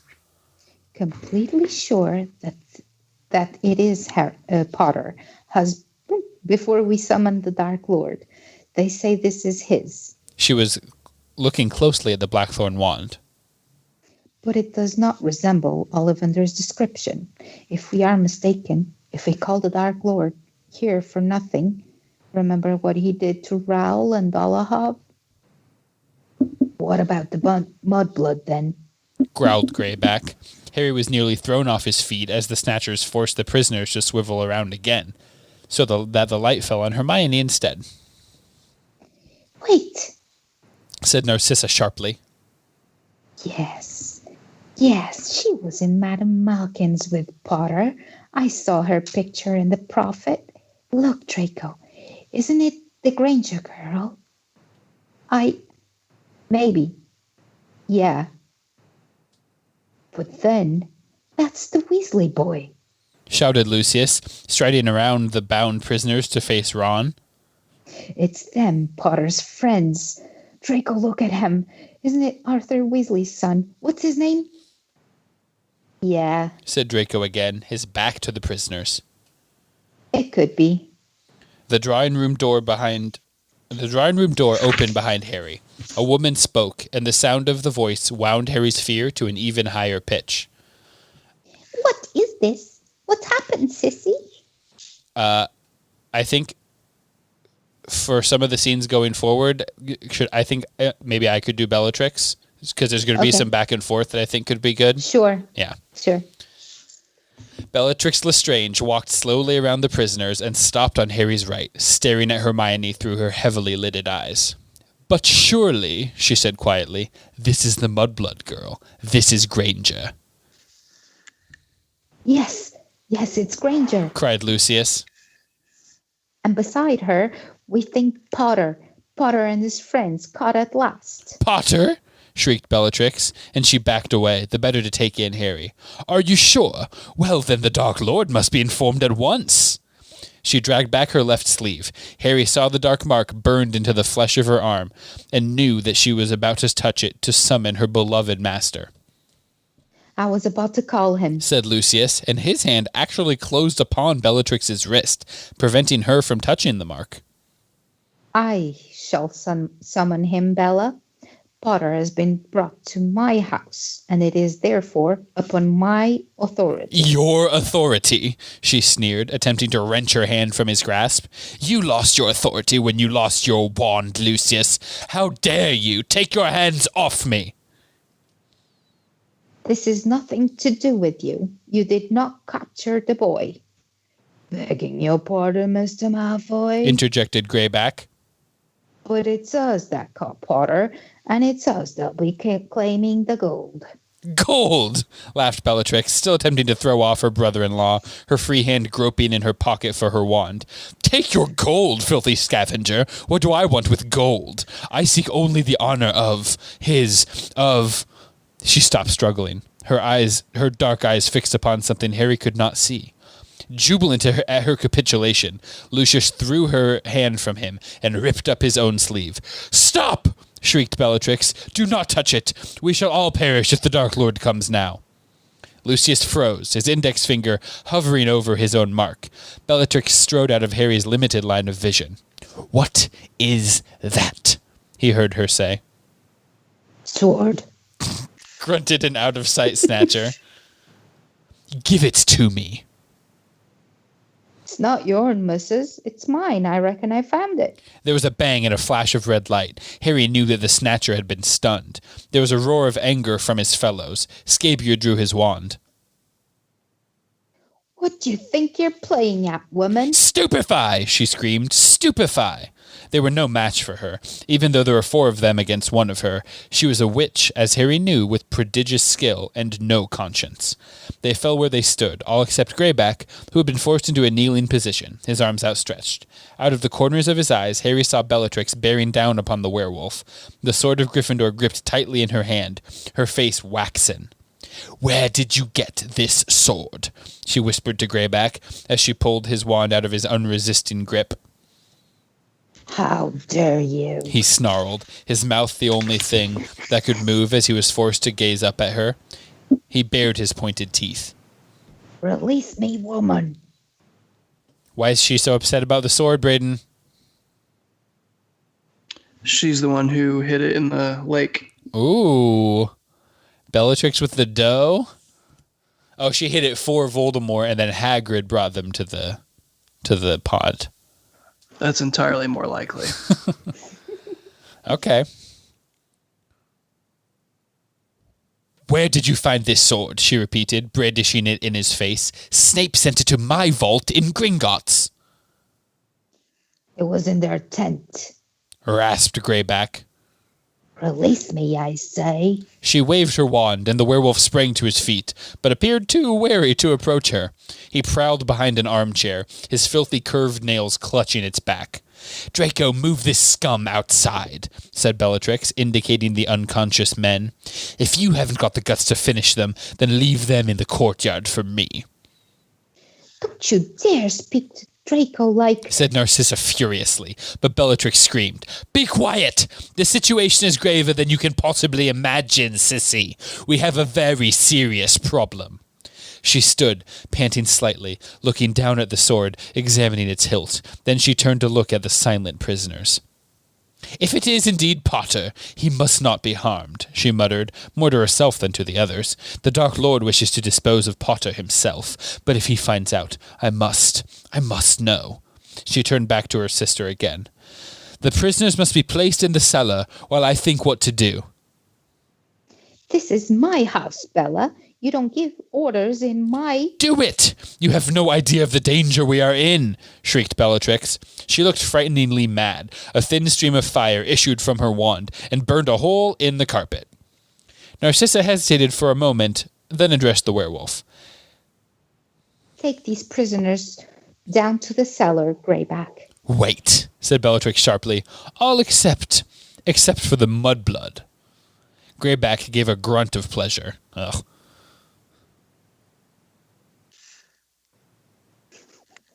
Oh, sorry. No! shouted Ron. You can have me. Keep me. Who could that be? Bellatrix hit him across the face. The blow echoed around the room. If she dies under questioning, I'll take you next, she said. Blood traitor is next to mudblood in my book. Take them downstairs, Greyback, and make sure they are secure, but do nothing more to them. Yet. She threw Greyback's wand back to him, then took a short silver knife from under her robes. She cut Hermione free from the other prisoners, then dragged her by the hair into the middle of the room, while Greyback forced the rest of them to shuffle across to another door into a dark passageway, his wand held out in front of him, projecting an invisible and irresistible force. Reckon she'll let me have a bit of the girl when she's finished with her. Greyback crooned as he forced them along the corridor. I'd say I'll get a bite or two, wouldn't you, Ginger? Harry could feel Ron shaking. They were forced down a steep flight of stairs, still tied back to back and in danger of slipping and breaking their necks at any moment. At the bottom was a heavy door. Greyback unlocked it with a tap of his wand, then forced them into a dank and musty room and left them in total darkness. The echoing bang of the slammed cellar door had not yet died away before there was a terrible, drawn-out scream from directly above them. Hermione! Ron bellowed, and he started to writhe and struggle against the ropes tying them together, so that Harry staggered. Hermione! Be quiet! Harry said. Shut up, Ron. We need to work out a way. Hermione! Hermione! We need a plan. Stop yelling. We need to get those ropes off. Harry? Came a whisper through the darkness. Ron? Is that you? Who is it, Braden? Luna. Did you just read ahead? No. I No? could tell by Carla's voice. Ron stopped shouting. There was a sound of movement close by them, and Harry saw a shadow moving closer. Harry? Ron? Luna? Yes, it's me. Oh no, I didn't want you to be caught.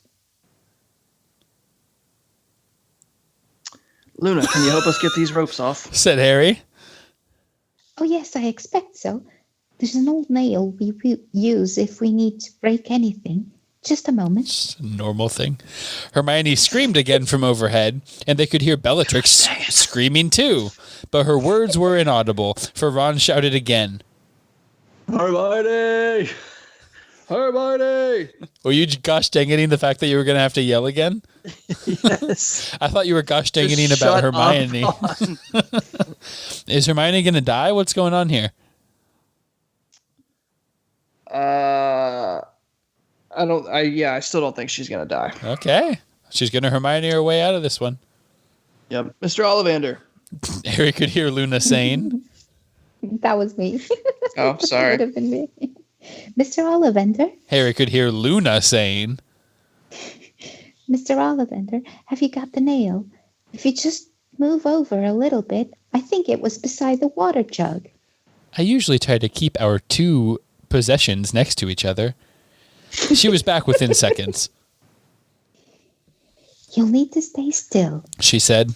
Harry could feel her digging at the rope's tough fibers to work the knots free. From upstairs, they heard Bellatrix's voice. I'm going to ask you again. Where did you get this sword? Where? We found it. We found it. Please. Hermione screamed again. Ron struggled harder than ever, and the rusty nail slipped onto Harry's wrist. Ron, please stay still. Luna whispered. I can't see what I'm doing. My pocket! Said Ron.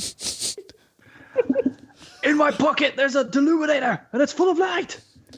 A few seconds later, and with no questions asked, Luna reached into Ron's pocket, and there was a click, and the luminescent spheres the illuminator had sucked from the lamps in the tent flew into the cellar. Unable to rejoin their sources, they simply hung there, like tiny suns, normal, flooding the underground room with light. Harry saw Luna, all eyes in her white face, and the motionless figure of Ollivander the Wandmaker, curled up in the floor in the corner.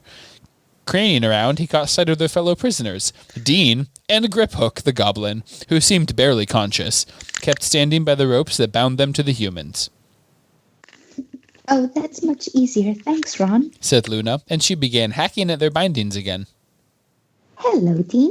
From above came Bellatrix's voice. You are lying, filthy mudblood, and I know it. You have been inside my vault at Gringotts. Tell the truth. Tell the truth. Another terrible scream. Hermione! What else did you take? What else have you got? Tell the truth, or I swear I shall run you through with this knife. There. Harry felt the ropes fall away and turned, rubbing his wrists, to see Ron running around the cellar, just sprinting, looking up at the low ceiling, searching for a trapdoor. Dean, his face bruised and bloody, said, "Thanks." I didn't know which one of us should read that. I'll just keep going. To Luna, and stood there, shivering. The grip hook sank onto the cellar floor, looking groggy and disoriented, many welts across his swarthy face. Ron was now trying to disapparate without a wand. There's no way out, Ron, said Luna, watching his fruitless efforts. The cellar is completely escape-proof. I tried at first. Mr. Ollivander has been here for a long time. He's tried everything. Hermione was screaming again. The sound went through Harry like physical pain. Barely conscious of the fierce prickling of his scar, he too started to run around the cellar, feeling the walls for he hardly knew what, knowing in his heart that it was useless. What else did you take? What else? Answer me! Crucio! Hermione's screams echoed off the walls upstairs. Ron was half sobbing as he pounded the walls with his fists, and Harry in utter desperation seized Hagrid's pouch from around his neck and groped inside it. He pulled out Dumbledore's snitch and shook it, hoping for he did not know what. Nothing happened. He waved the broken halves of the Phoenix wand, but they were lifeless. The mirror fragment fell sparkling to the floor, and he saw a gleam of brightest blue. Dumbledore's eye was gazing at him out of the mirror. Any thoughts on what that is, Braden? Dumbledore's ghost there to help them. I don't know. Keep reading. This is your line. I'm Harry, right? Help us! He yelled at it in mad desperation. We're in the cellar of Malfoy Manor. Help us! The eye blinked and was gone. It was like, okay. Harry was not even sure that it had really been there. He tilted the shard of mirror this way and that, and saw nothing reflected there but the walls and ceiling of the prison. And upstairs Hermione was screaming worse than ever, and next to him Ron was bellowing, Hermione! Hermione! "How did you get into my vault?" They heard Bellatrix scream. "Did that dirty little goblin in the cellar help you?" We only met him tonight. Hermione sobbed. We've never been inside your vault. It isn't the real sword. It's a copy. Just a copy. "A copy?" screeched Bellatrix. "Oh, a likely story." But we can find out easily, came Lucius's voice. Draco, fetch the goblin. He can tell us whether the sword is real or not. Harry dashed across the cellar to where Griphook was huddled on the floor. Griphook, he whispered into the goblin's pointed ear. You must tell them the sword's fake. They mustn't know it's the real one, Griphook, please. He could hear someone scuttling down the cellar steps. Next moment, Draco's voice, shaking voice, spoke from behind the door. Stand back. Line up against the back wall. Don't try anything, or I'll kill you. They did as they were bidden. As the lock turned, Ron clicked the deluminator and the lights whisked back into his pocket, restoring the cellar's darkness. The door flew open. Malfoy marched inside, wand held out in front of him, pale and determined. He seized the little goblin by the arm and backed out again, dragging Griphook with him. The cellar door slammed shut. The door slammed shut at the same moment. A loud crack echoed inside the cellar. Ron clicked the illuminator. 3 balls of light flew back into the air from his pocket, revealing Dobby the house elf, who had just apparated into their midst. Dob! Harry hit Ron on the arm to stop him shouting, and Ron looked terrified at his mistake. Footsteps across the ceiling overhead. Draco marching Griphook to Bellatrix. That's quite a sentence. Dobby's enormous tennis ball-shaped eyes were wide. He was trembling from his fear. From his feet to the tips of his ears, he was back in the home of his old masters, and it was clear that he was petrified. Harry Potter, he squeaked in the tiniest quiver of a voice. Dobby has come to rescue you. How did you... An awful scream drowned Hermione's words. Harry's words. Hermione was being tortured again. He cut to the essentials. You can disapparate out of this cellar. He asked Dobby, who nodded, his ears flapping. And you can take humans with you. Dobby nodded again. Right. Dobby, I want you to grab Luna, Dean, and Mr. Ollivander and take them to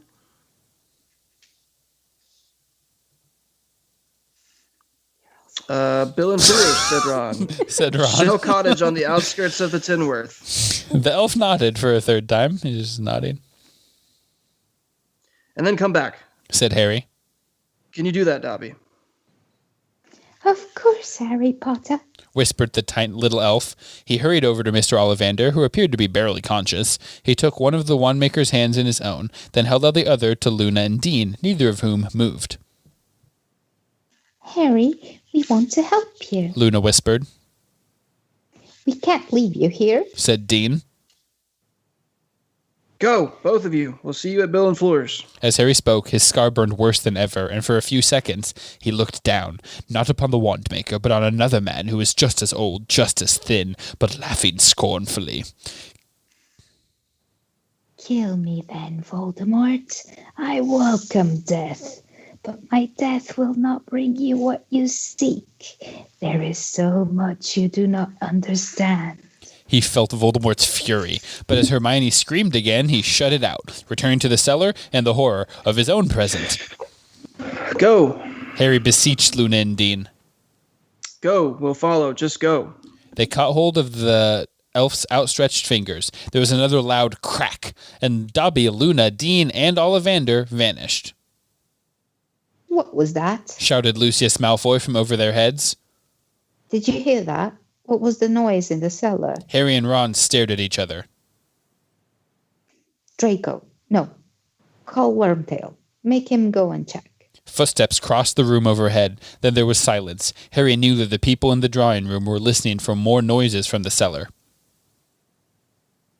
We're going to have to try and tackle him, he whispered to Ron. They had no choice. It was tackling time. The moment anyone entered the room and saw the absence of 3 prisoners, they were lost.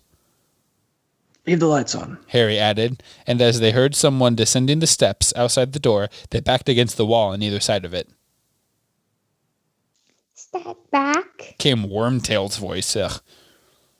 Stand away from the door. I am coming in.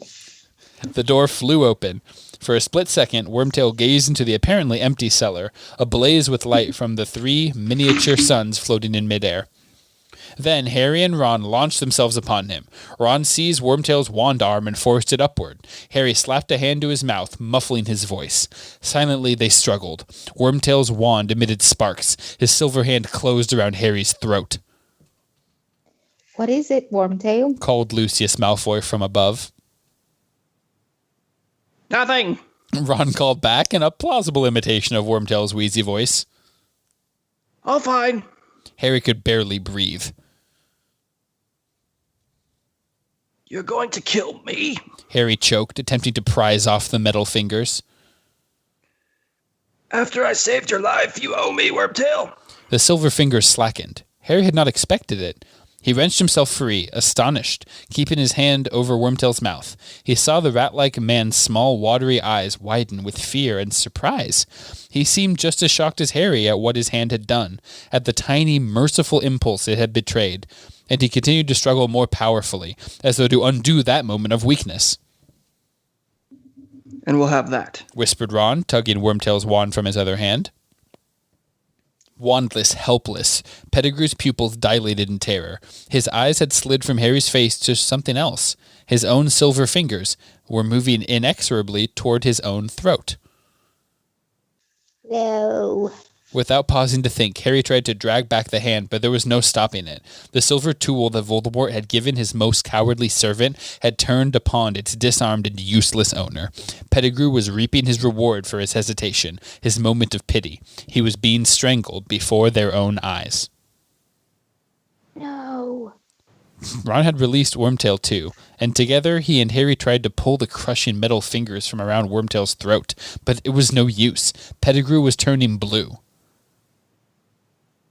Relatio, said Ron, pointing his wand at the silver hand, but nothing happened. Pettigrew dropped to his knees, and at the same moment, Hermione gave a dreadful scream from overhead. Wormtail's eyes rolled upward in his purple face. He gave a last twitch, and was still. Were we expecting that?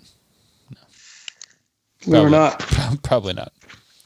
Harry and Ron looked at each other, then, leaving Wormtail's body on the floor behind them, ran up the stairs and back into the shadowy passageway leading to the drawing room. Cautiously, they crept along it until they reached the drawing room door, which was ajar.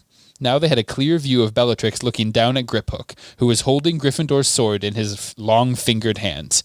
Hermione was lying at Bellatrix's feet. She was barely stirring. "Well," Bellatrix said to Griphook, "is it the true sword?" Harry waited, holding his breath, fighting against the prickling of his scar. "No," said Griphook. "It is a fake." "Are you sure?" panted Bellatrix. "Quite sure." "Yes," said the goblin. Relief broke across her face, all tension drained from it. "Good," she said, and with a casual flick of her wand, she slashed another deep cut into the goblin's face, and he dropped with a yell at her feet. She kicked him aside. "And now," she said in a voice that burst with triumph, "we call the Dark Lord." And she pushed back her sleeve and touched her finger to the dark mark. At once, Harry's scar felt as though it had split open again. His true surroundings vanished. He was Voldemort, and the skeletal wizard before him was laughing toothlessly at him. He was enraged at the summons he felt. He had warned them. He had told them to summon him for nothing less than Potter. If they were mistaken, "Kill me then," demanded the old man. "You will not win. You cannot win." And Voldemort's fury... Yep, you're right. "That one will never, ever be yours." And Voldemort's fury broke. A burst of green light filled the prison room, and the frail old body was lifted from its hard bed and then fell back lifeless. And Voldemort returned to the window, his wrath barely controllable. They would suffer his retribution if they had no good reason for calling him back. "And I think," said Bellatrix's voice, "we can dispose of the mudblood. Greyback, take her if you want her."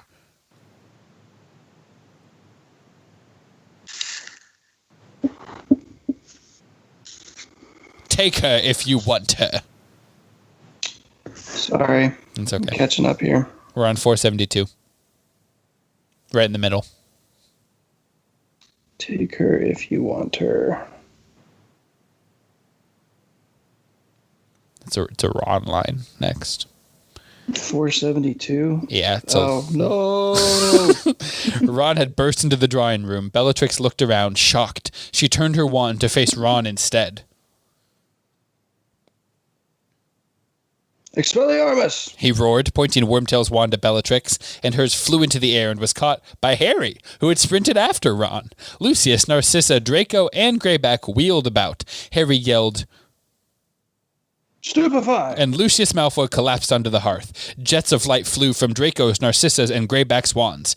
Harry threw himself to the floor, rolling behind a sofa to avoid them. "Stop, or she dies!" Panting, Harry peered around the edge of the sofa. Bellatrix was supporting Hermione, who seemed to be unconscious, and was holding her short, silver knife to Hermione's throat. "Drop your wands," she whispered. "Drop them, or we'll see exactly how filthy her blood is." Ron stood rigid, clutching Wormtail's wand. Harry straightened up, still holding Bellatrix's. "I said, drop them!" she screeched, pressing the blade into Hermione's throat. Harry saw beads of blood appear there. "All right," he shouted, and he dropped Bellatrix's wand onto the floor at his feet. Ron did the same with Wormtail's. Both raised their hands to shoulder height. "Good," she leered. "Draco, pick them up. The Dark Lord is coming, Harry Potter. Your death approaches." Harry knew it. His scar was bursting with the pain of it, and he could feel Voldemort flying through the sky from far away, over a dark and stormy sea, and soon he would be close enough to apparate to them, and Harry could see no way out.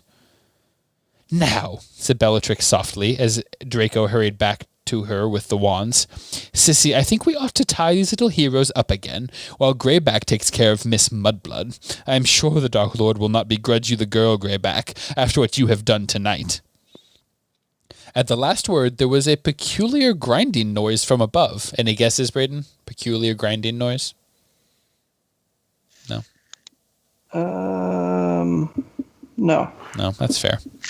All of them looked upward in time to see the crystal chandelier tremble and then, with a creak and an ominous jingling, it began to fall. Bellatrix was directly beneath it. Dropping Hermione, she threw herself aside with a scream. The chandelier crashed to the floor in an explosion of crystal and chains, falling on top of Hermione and the goblin, who still clutched the sword of Gryffindor. Glittering shards of crystal flew in all directions. Draco doubled over, his hands covering his bloody face. His bloody face. As Ron ran to pull Hermione out of the wreckage, Harry took his chance. He leapt over an armchair and wrestled 3 wands from Draco's grip, pointed all of them at Greyback, and yelled, "Stupefy." The werewolf yelled... I realized I took your line there, Braden. That's all right. The werewolf was lifted off his feet by the triple spell, flew up into the ceiling, and smashed into the ground. As Narcissa dragged Draco out of the way of further harm, Bellatrix sprang to her feet, her hair flying as she brandished the silver knife, but Narcissa had directed her wand at the doorway. Dobby, She screamed, and even Bellatrix froze. you dropped the chandelier. The tiny elf trotted into the room, his shaking finger pointing at his old mistress. You must not hurt Harry Potter. He squeaked. "Kill him, sissy!" shrieked Bellatrix, but there was another loud crack, and Narcissa's wand, too, flew into the air and landed on the other side of the room. "You dirty little monkey!" bawled Bellatrix. "How dare you take a witch's wand? How dare you defy your mistress?" Dobby has no master. Squealed the elf. Dobby is a free elf, and Dobby has come to save Harry Potter and his friends. Harry's scar was blinding him with pain. Dimly, he knew that they had moments, seconds, before Voldemort was with them. Ron, catch and go. He yelled, throwing one of the wands to him, and then he bent down to tug Griphook out from under the chandelier. Hoisting the groaning goblin, who still clung to the sword, over one shoulder, Harry seized Dobby's hand and spun on the spot to disapparate. As he turned into darkness, he caught one last view of the drawing room, of the pale, frozen figures of Narcissa and Draco, of the streak of red that was Ron's hair, and a blur of flying silver as Bellatrix's knife flew across the room at the place where he was vanishing. Billinfleurs, Shell Cottage, Billinfleurs. He had disappeared into the unknown. All he could do was repeat the name of the destination and hope that it would suffice to take him there. The pain in his forehead pierced him, and the weight of the goblin bore down upon him. He could feel the blade of Gryffindor's sword bumping against his back. Dobby's hand jerked in his. He wondered whether the elf was trying to take charge, to pull them in the right direction, and he tried, by squeezing the fingers, to indicate that that was fine with him. And then they hit solid earth and smelled salty air. Harry fell to his knees, relinquished Dobby's hand, and attempted to lower Griphook gently to the ground. Are you all right? He said as the goblin stirred, but Griphook merely whimpered. Harry squinted through the darkness. There seemed to be a cottage a short way away under the wide starry sky, and he thought he saw movement outside it. Have we come to the right place, Dobby? Oh, sorry, Dobby, okay. Is this your cottage? He whispered, clutching the 2 wands he had brought from the Malfoys, ready to fight if he needed to. Have we come to the right place, Dobby? He looked around. The little elf stood feet from him. Dobby! The elf swayed slightly, stars reflected in his wide, shining eyes. Together, he and Harry looked down at the silver hilt of the knife protruding from the elf's heaving chest. Dobby, no, help!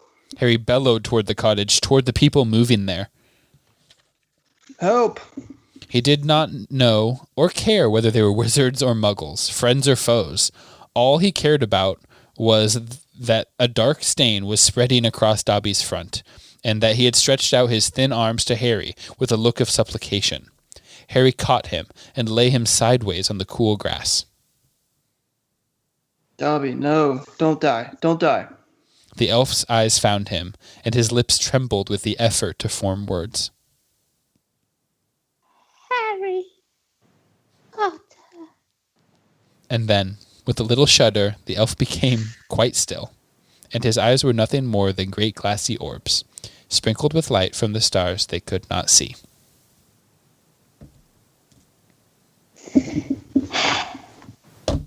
That's a bummer. Well said. It is a bummer. That's not who you want to die. No, you didn't know until just now how much you did not want Dobby to die. It wasn't even on your radar. Yeah, that's not cool. I did know just from hanging around you guys in high school that Dobby dies. I just didn't know. Obviously, didn't know how or when. So Yeah. Still kind of blindsided by that. That really sucks. I know it was kind of a long chapter. He died with honor. Yeah. Died with great honor. You see why we had to read that one together, you know? Yes, I do. A heads up about that would have been sweet, but I know, but it's got to be a surprise. Sense. It's got to be a surprise. Yeah. Well. Yeah. I get it. With that being said, I need to wrap it up.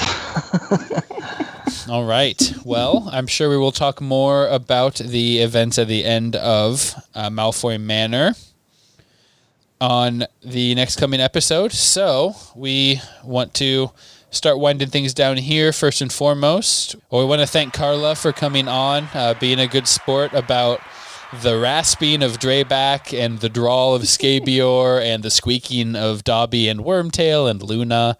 And we just really appreciated your input, Carla, the whole episode, and you did an awesome job. Thank you.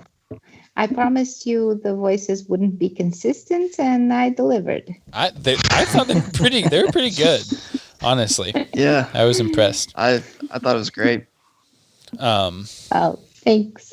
Yeah. It was great to chat with you guys again. And,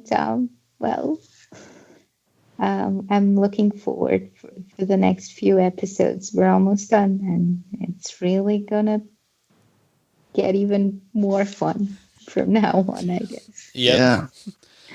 Yeah. We're kind of passing a threshold of clearly, I mean, there's only so many chapters left. Like, events are going to occur. That's what they do. Yeah. So, yeah, we really appreciate Carla coming on, as she has done a few times now, which is pretty awesome. If you guys want to make your input heard, we'd love to hear from you. Calling in to the Howler, which is 978-768-8370, 978-Potter0. Call or text in like Chad. Be more like Chad and Carla is probably a good life lesson. So yeah, good principles to live by. Mm-hmm. Braden, anything else that you want to leave our listeners with? Rest in peace, Dobby.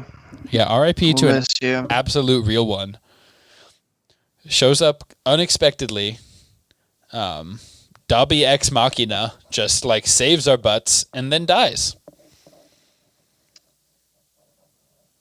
Yeah, that sucks. I don't like that. I don't like it either, man. Yeah. But you know Dobby would have it no other way than to like die saving Harry Potter's life. Yeah. Yeah, he died with honor. Mm-hmm. And if you'd asked him 10 times, do you want to die to save Harry Potter? He'd answered yes 10 times. Yeah. So. Yeah, you're absolutely right. You get chills. The Dobster. What a loyal bro. What an ant. He's a real ant boy. He is. Tried and true. Yeah, through and through. Thank you guys for listening. Thank you guys for coming on. Thank you, Braden, for putting up with a second consecutive week of live read.